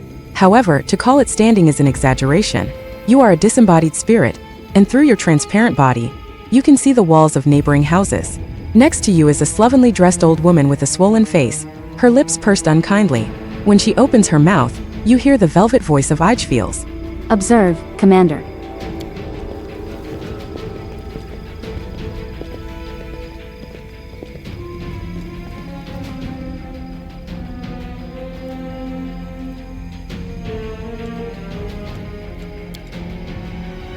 A boy of about 10 runs toward you, and as he gets closer you recognize him as Woljif. He looks scared and clutches a piece of bread to his chest. Grandma, help me. You said I should take the bread from him. Hide me. Gran. The old woman does not budge. Look at you, Woljif. Small, weak, useless, always blaming others, always holding them responsible for your failures. You are exactly the same as you always have been. A boy who is so afraid of the world that he hides behind someone else's back. First your grandmother, then the thieflings, then the commander.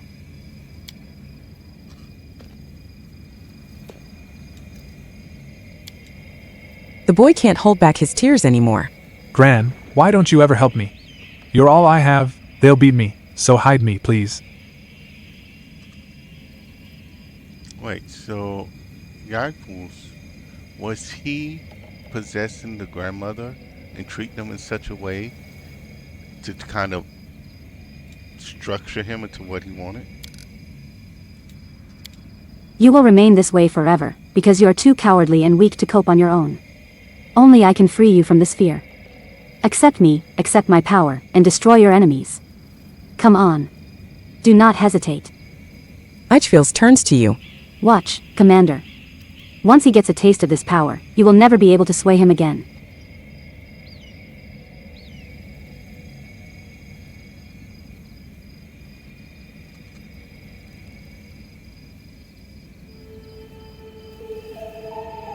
Woljif, you're not an only child anymore. You do not need the powers of a demon.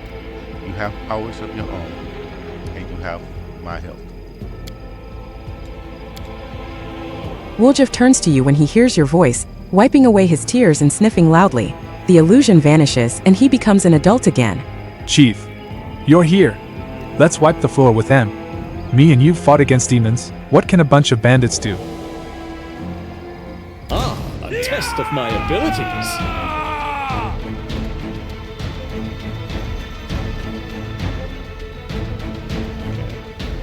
What's going on?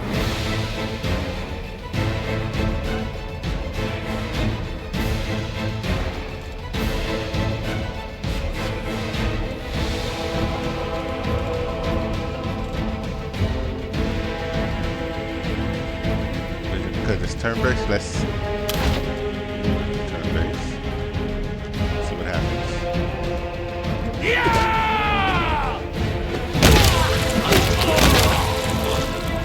Okay. That's weird, but okay.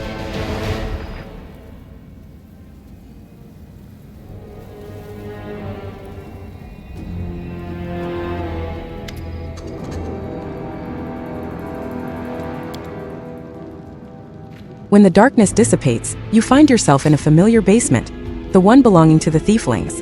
Charisma and the others stand across from you as menacingly as they did before, and next to Woljif is you.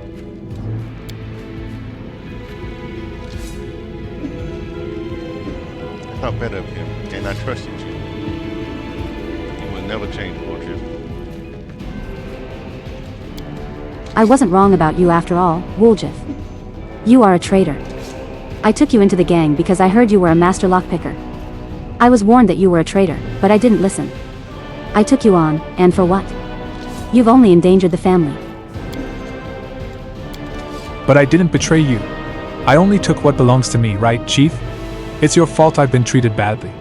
Maybe if you were nicer, I wouldn't have done it.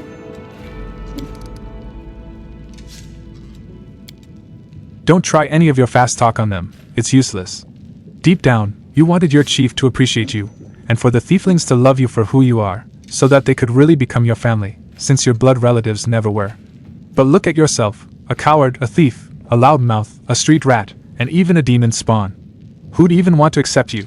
There's nothing in you worthy of any interest. Take my power, Woljif, and enchant them. They'll praise your name endlessly. You'll bask in their adoration. You can't make them love you. Try to tell them how much the moon of the abyss means to you. If they don't understand, remember that I understand. Woljif nods and takes a step toward Charisma. His tail twitches. If I could tell you I took the moon of the abyss and stay here with you, I would. But I know I can't. The laws of the family don't work that way. I'm sorry it ended this way, sister. I had fun with you lot. You're the best gang I've had. You were. It doesn't matter if you love me or not. We knew it. You've always been a nasty street rat, and you always will be.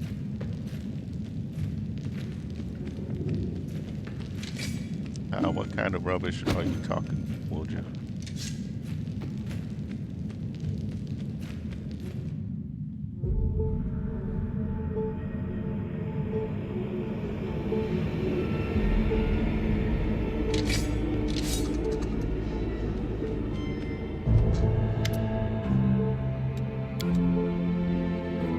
The darkness dissipates again like in the last illusion, but this time you see not one Woljif in front of you but two.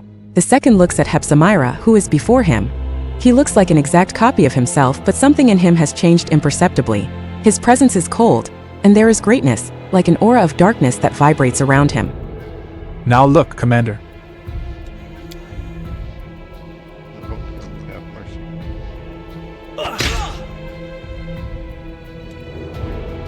See what my power bestows. Imprisoned in the crystal, I felt how he called to me, how my magic was changing. I can defeat Hepzibah, even Baphomet himself. With my power, you can easily crush your enemies, and any crusade will seem like a leisurely stroll. Now come, and guide my heir to the right path.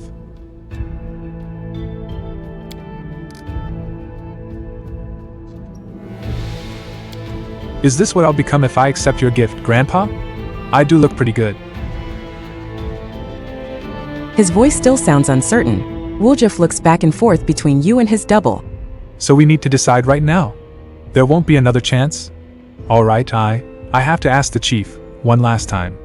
What do you reckon, chief? To win, I need you and all the loyal friends I fight alongside, not deals with demons.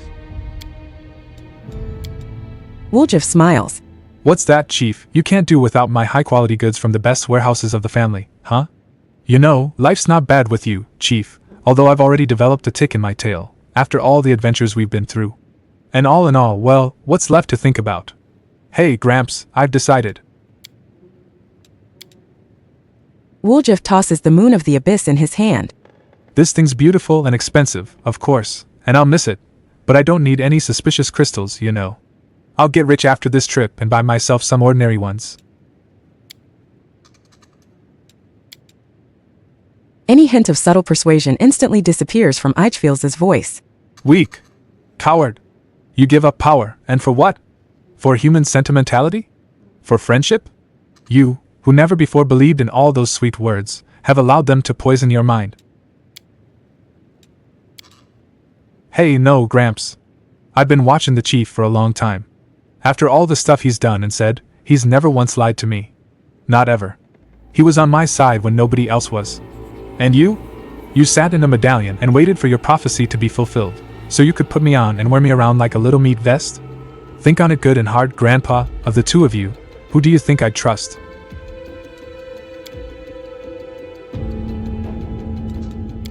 Stupid little rat, I thought better of you.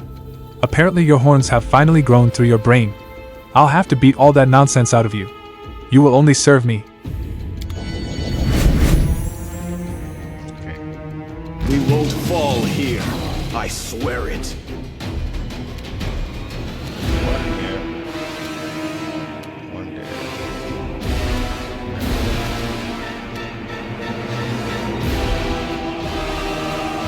Go ahead. This one out. Endure this!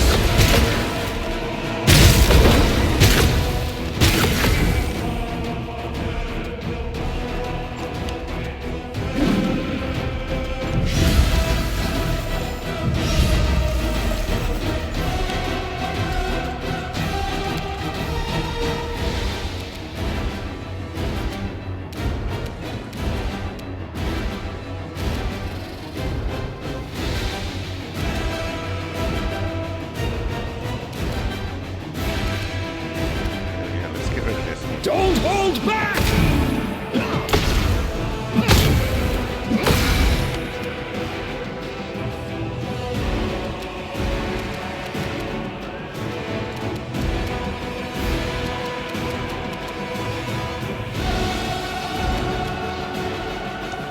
Wasn't that control 5 out there? Control 5.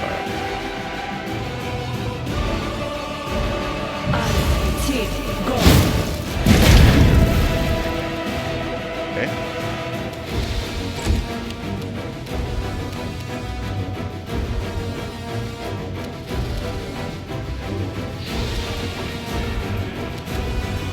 Eternal Rose, I call upon you! Oh, this is on him.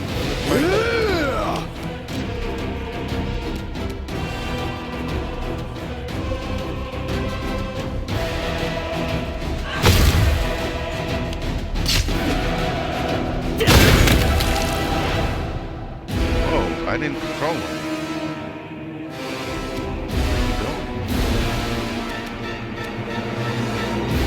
You're in my way.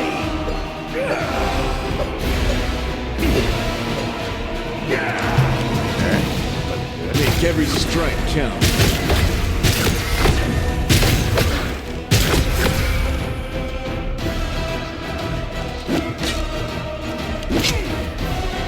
Victory is worth the pain. Yep. Strike!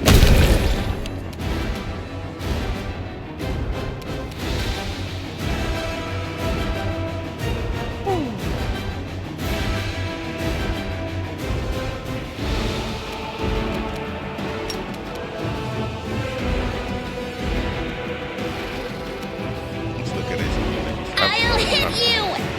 Most will is too high anyway.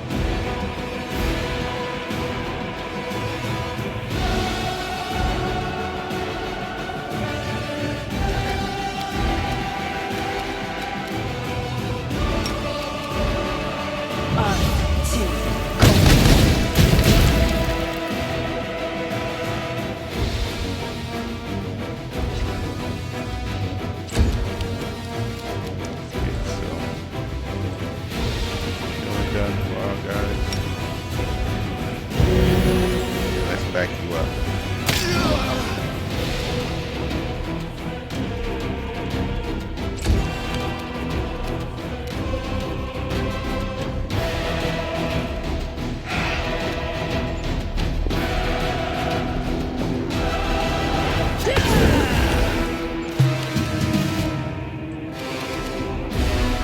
You've crossed the wrong mongrel. Tactical retreat!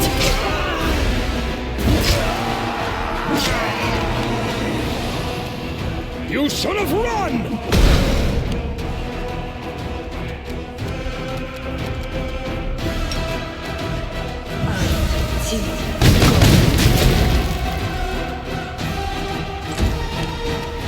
Get another.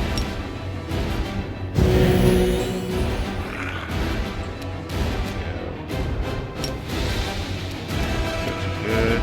Land. Strikes again with that bow.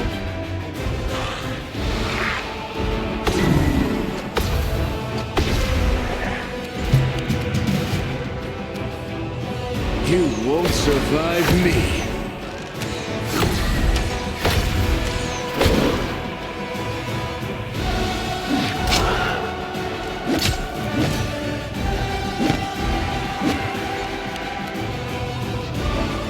This will hurt!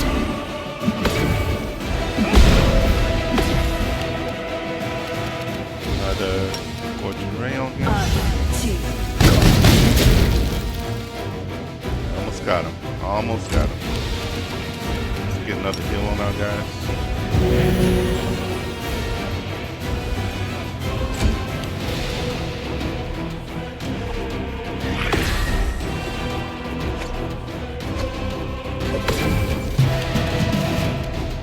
Endure this!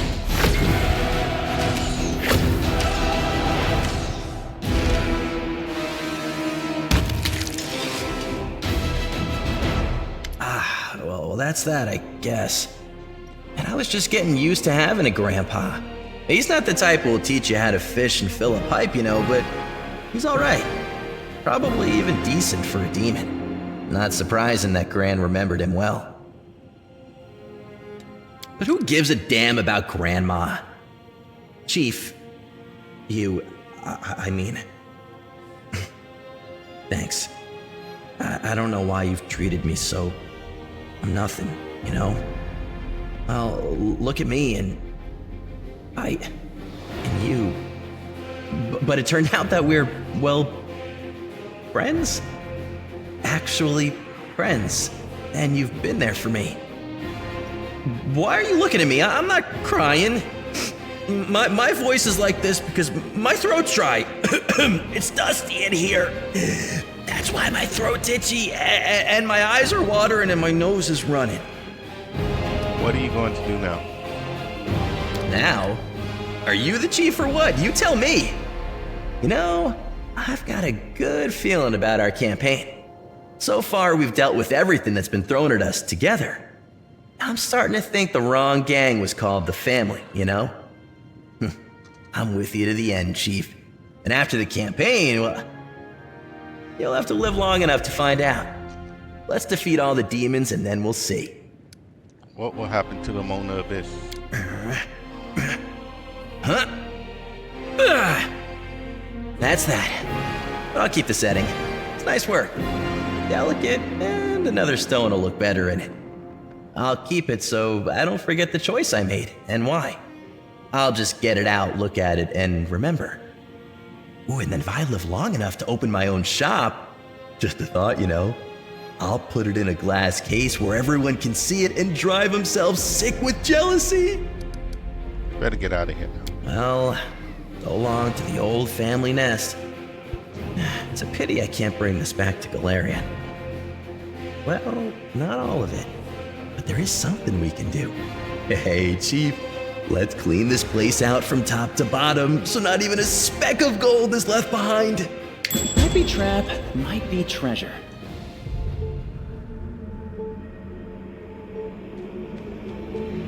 What are you saying, trap or treasure? I will lend you my aid. Follow if you dare.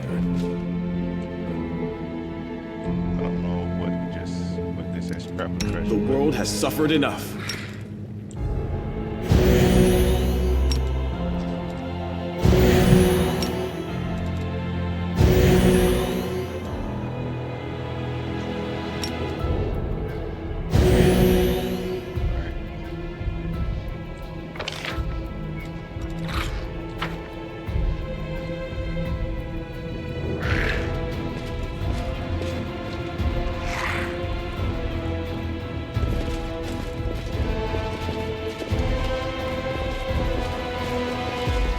Said something's trap of treasure, but I don't see. Oh, here.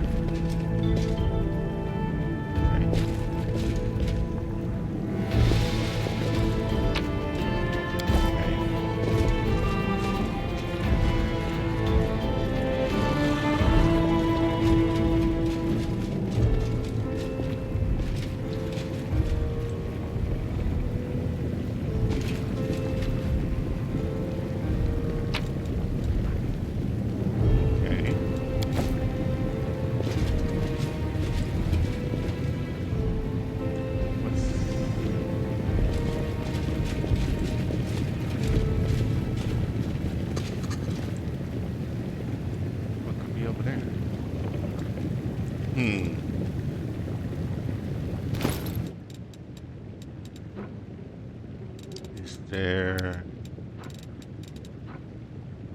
that wand?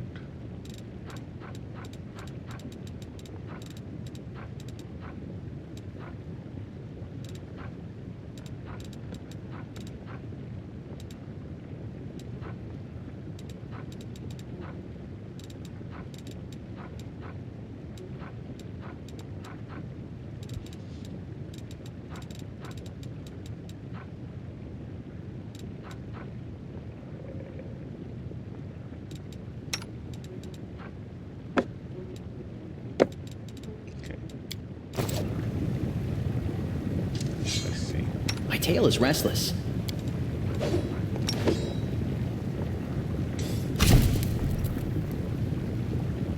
What? Can't we see that?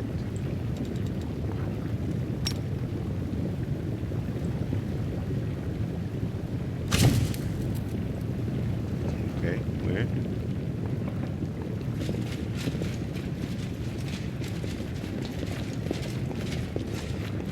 I'm off.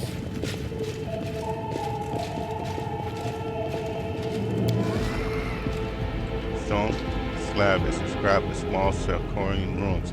The plaque reads, "Cursed be the demons that destroyed is. Cursed be Arilla Woljif, who opened the way for them. And a curse upon you, the demon reading my last words." Now the demon, I am mortal.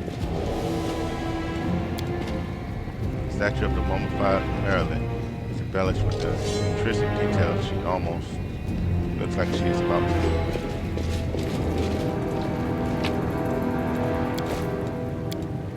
Plaque reads, "I'm the memorial of the Reaper's touch.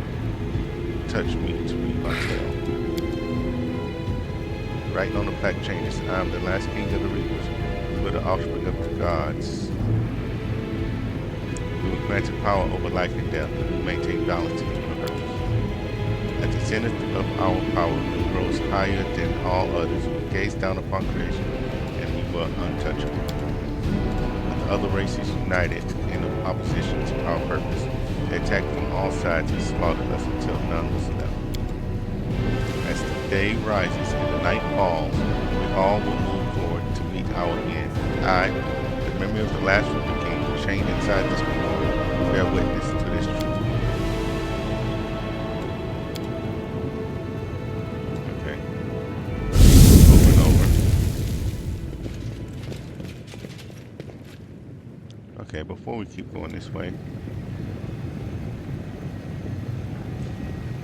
see if there is something this way. Oh, that. Okay. We just can't get here. This decoration, but it's interesting.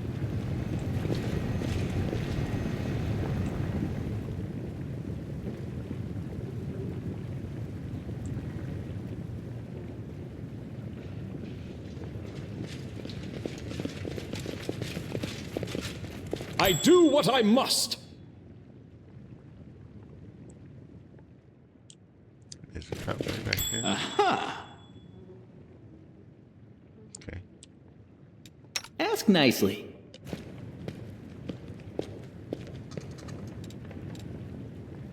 My tail is twitching. Must be a sign. So that one is. Goodness. Fine. Okay.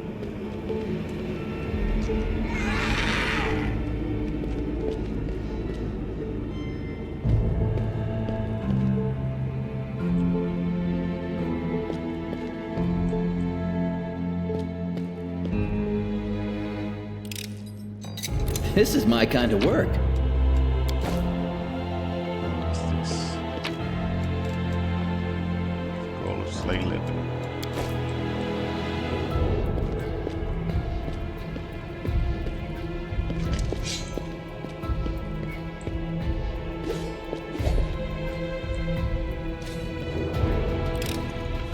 Pretty good, aren't I?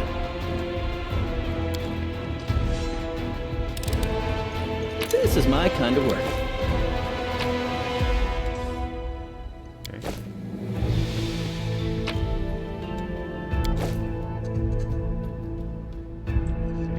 You sure it's safe?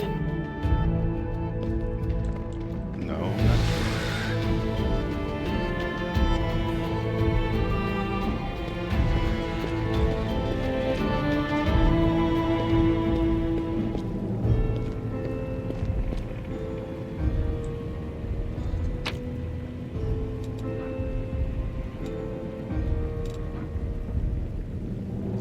Okay.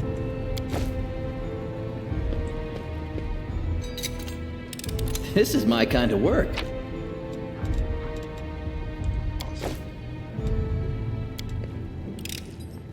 Pretty good, aren't I?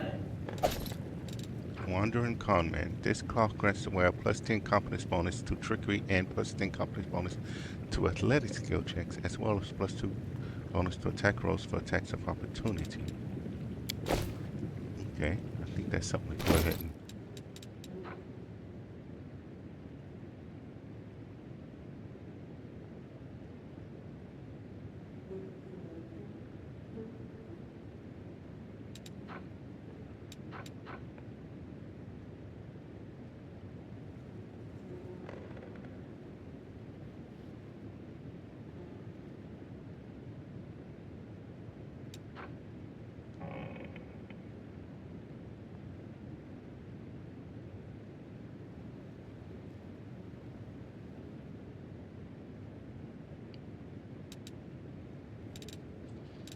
So, we give him this.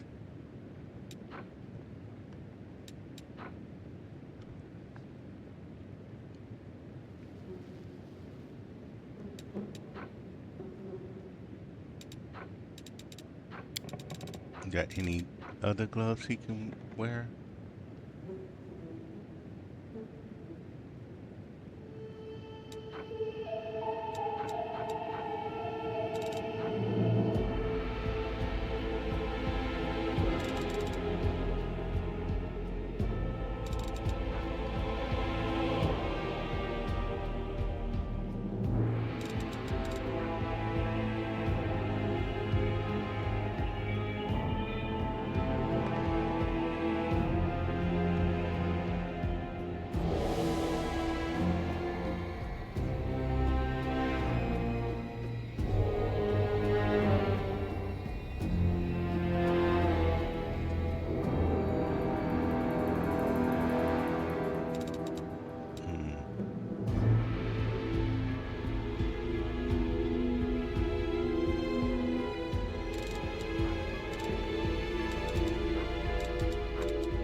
Those off.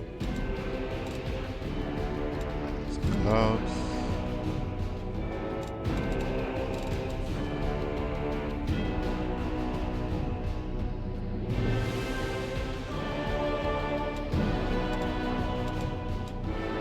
We don't do a lot of summoning with them, so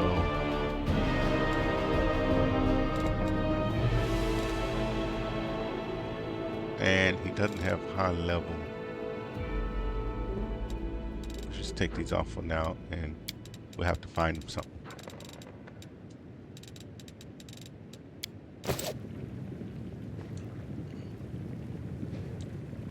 I'm gone.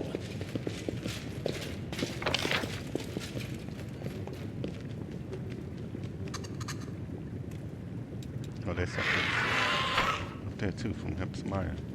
Okay. We do it my way.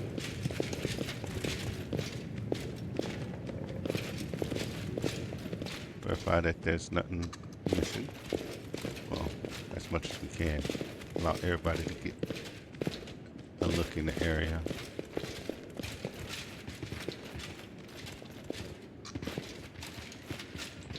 Okay.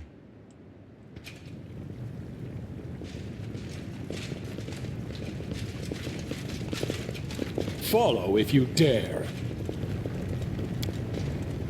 Since it's so carefully polished and displayed like the work of art factories, he did not escape the electable prison, but his goal did.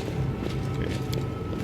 A statue of exquisite workmanship, worthy of decorating the courtyard of a king's castle. Okay. That's it, huh? Alright, now there's something up here from... I'm off! It says there's loot up here, but there's nothing to click on.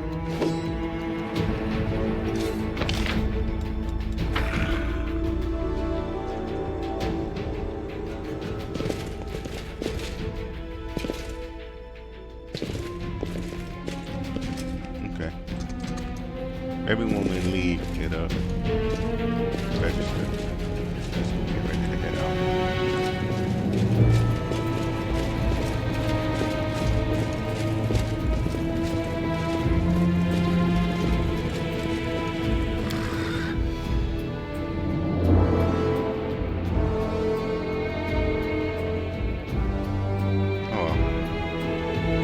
Back in, let's see.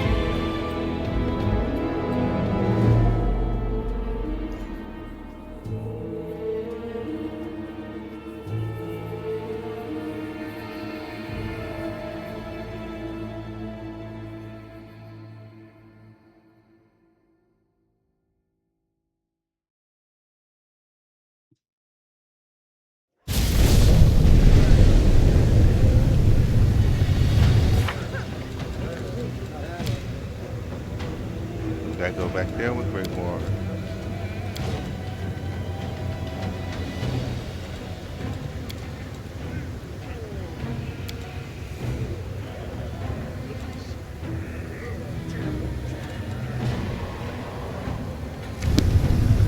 Let's see if we can go back in here real quick. We'll try to see what that loot was. Maybe we already picked it up and it's just still showing on the map. I don't know. But reloading the area, like.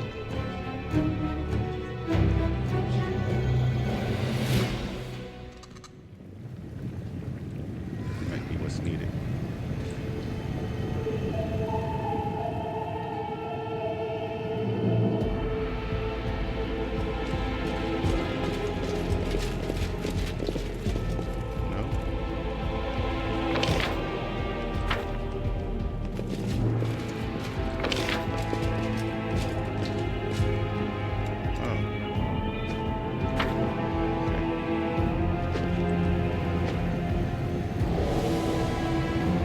Let's go back to, once again he died.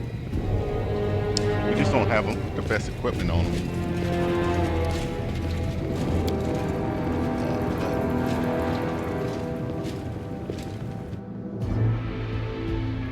We'll go back to the Nexus. We're in today's stream there.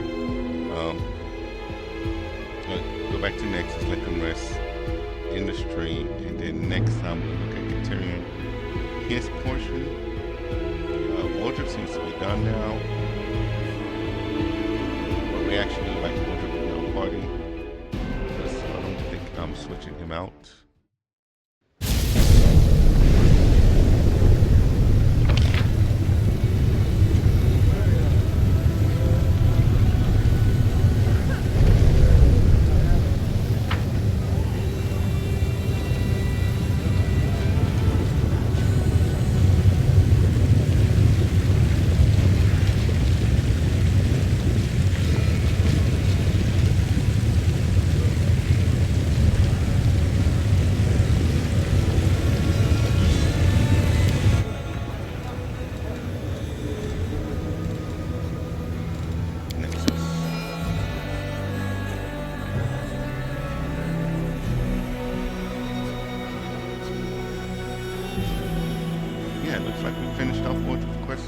good. We're close to finishing off Greybor. We should finish that off in the next stream.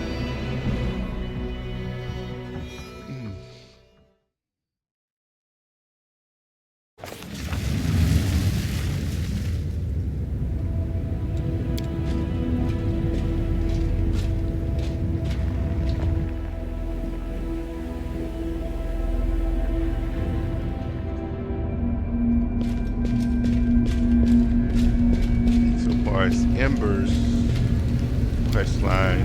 We'll do some of the Midnight Owl stuff in between, because I feel like her quest line, at least feels like, we'll have to be to the point of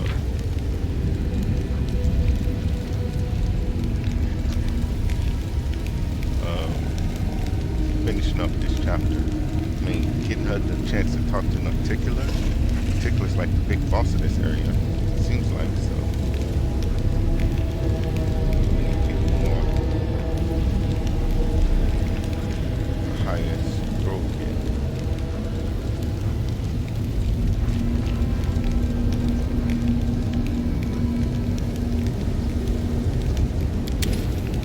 One of those.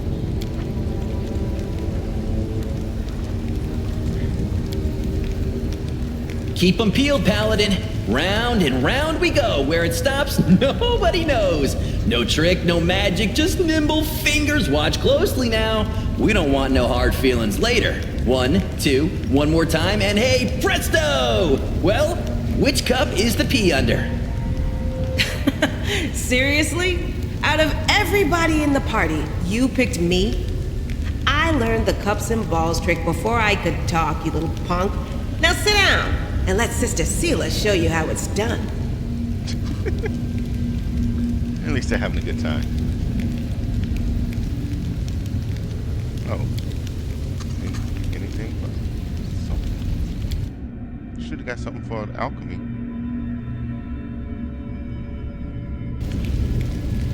Alright, so we're all healed up. And like I said, we got Greybors to do. This is Nocticula and Ember. We hold off on that. I don't know where all else we're looking for this. And she needs time to think. So next one, if I remember, we'll do Greybors and then we'll go to the Midnight Owls and try the DLC and try to do some of that stuff. So, thank everybody for coming through and spending the time with me. As always, please ensure that you take the time to enjoy your day, enjoy your night, and enjoy life, because it's too short not to. Peace.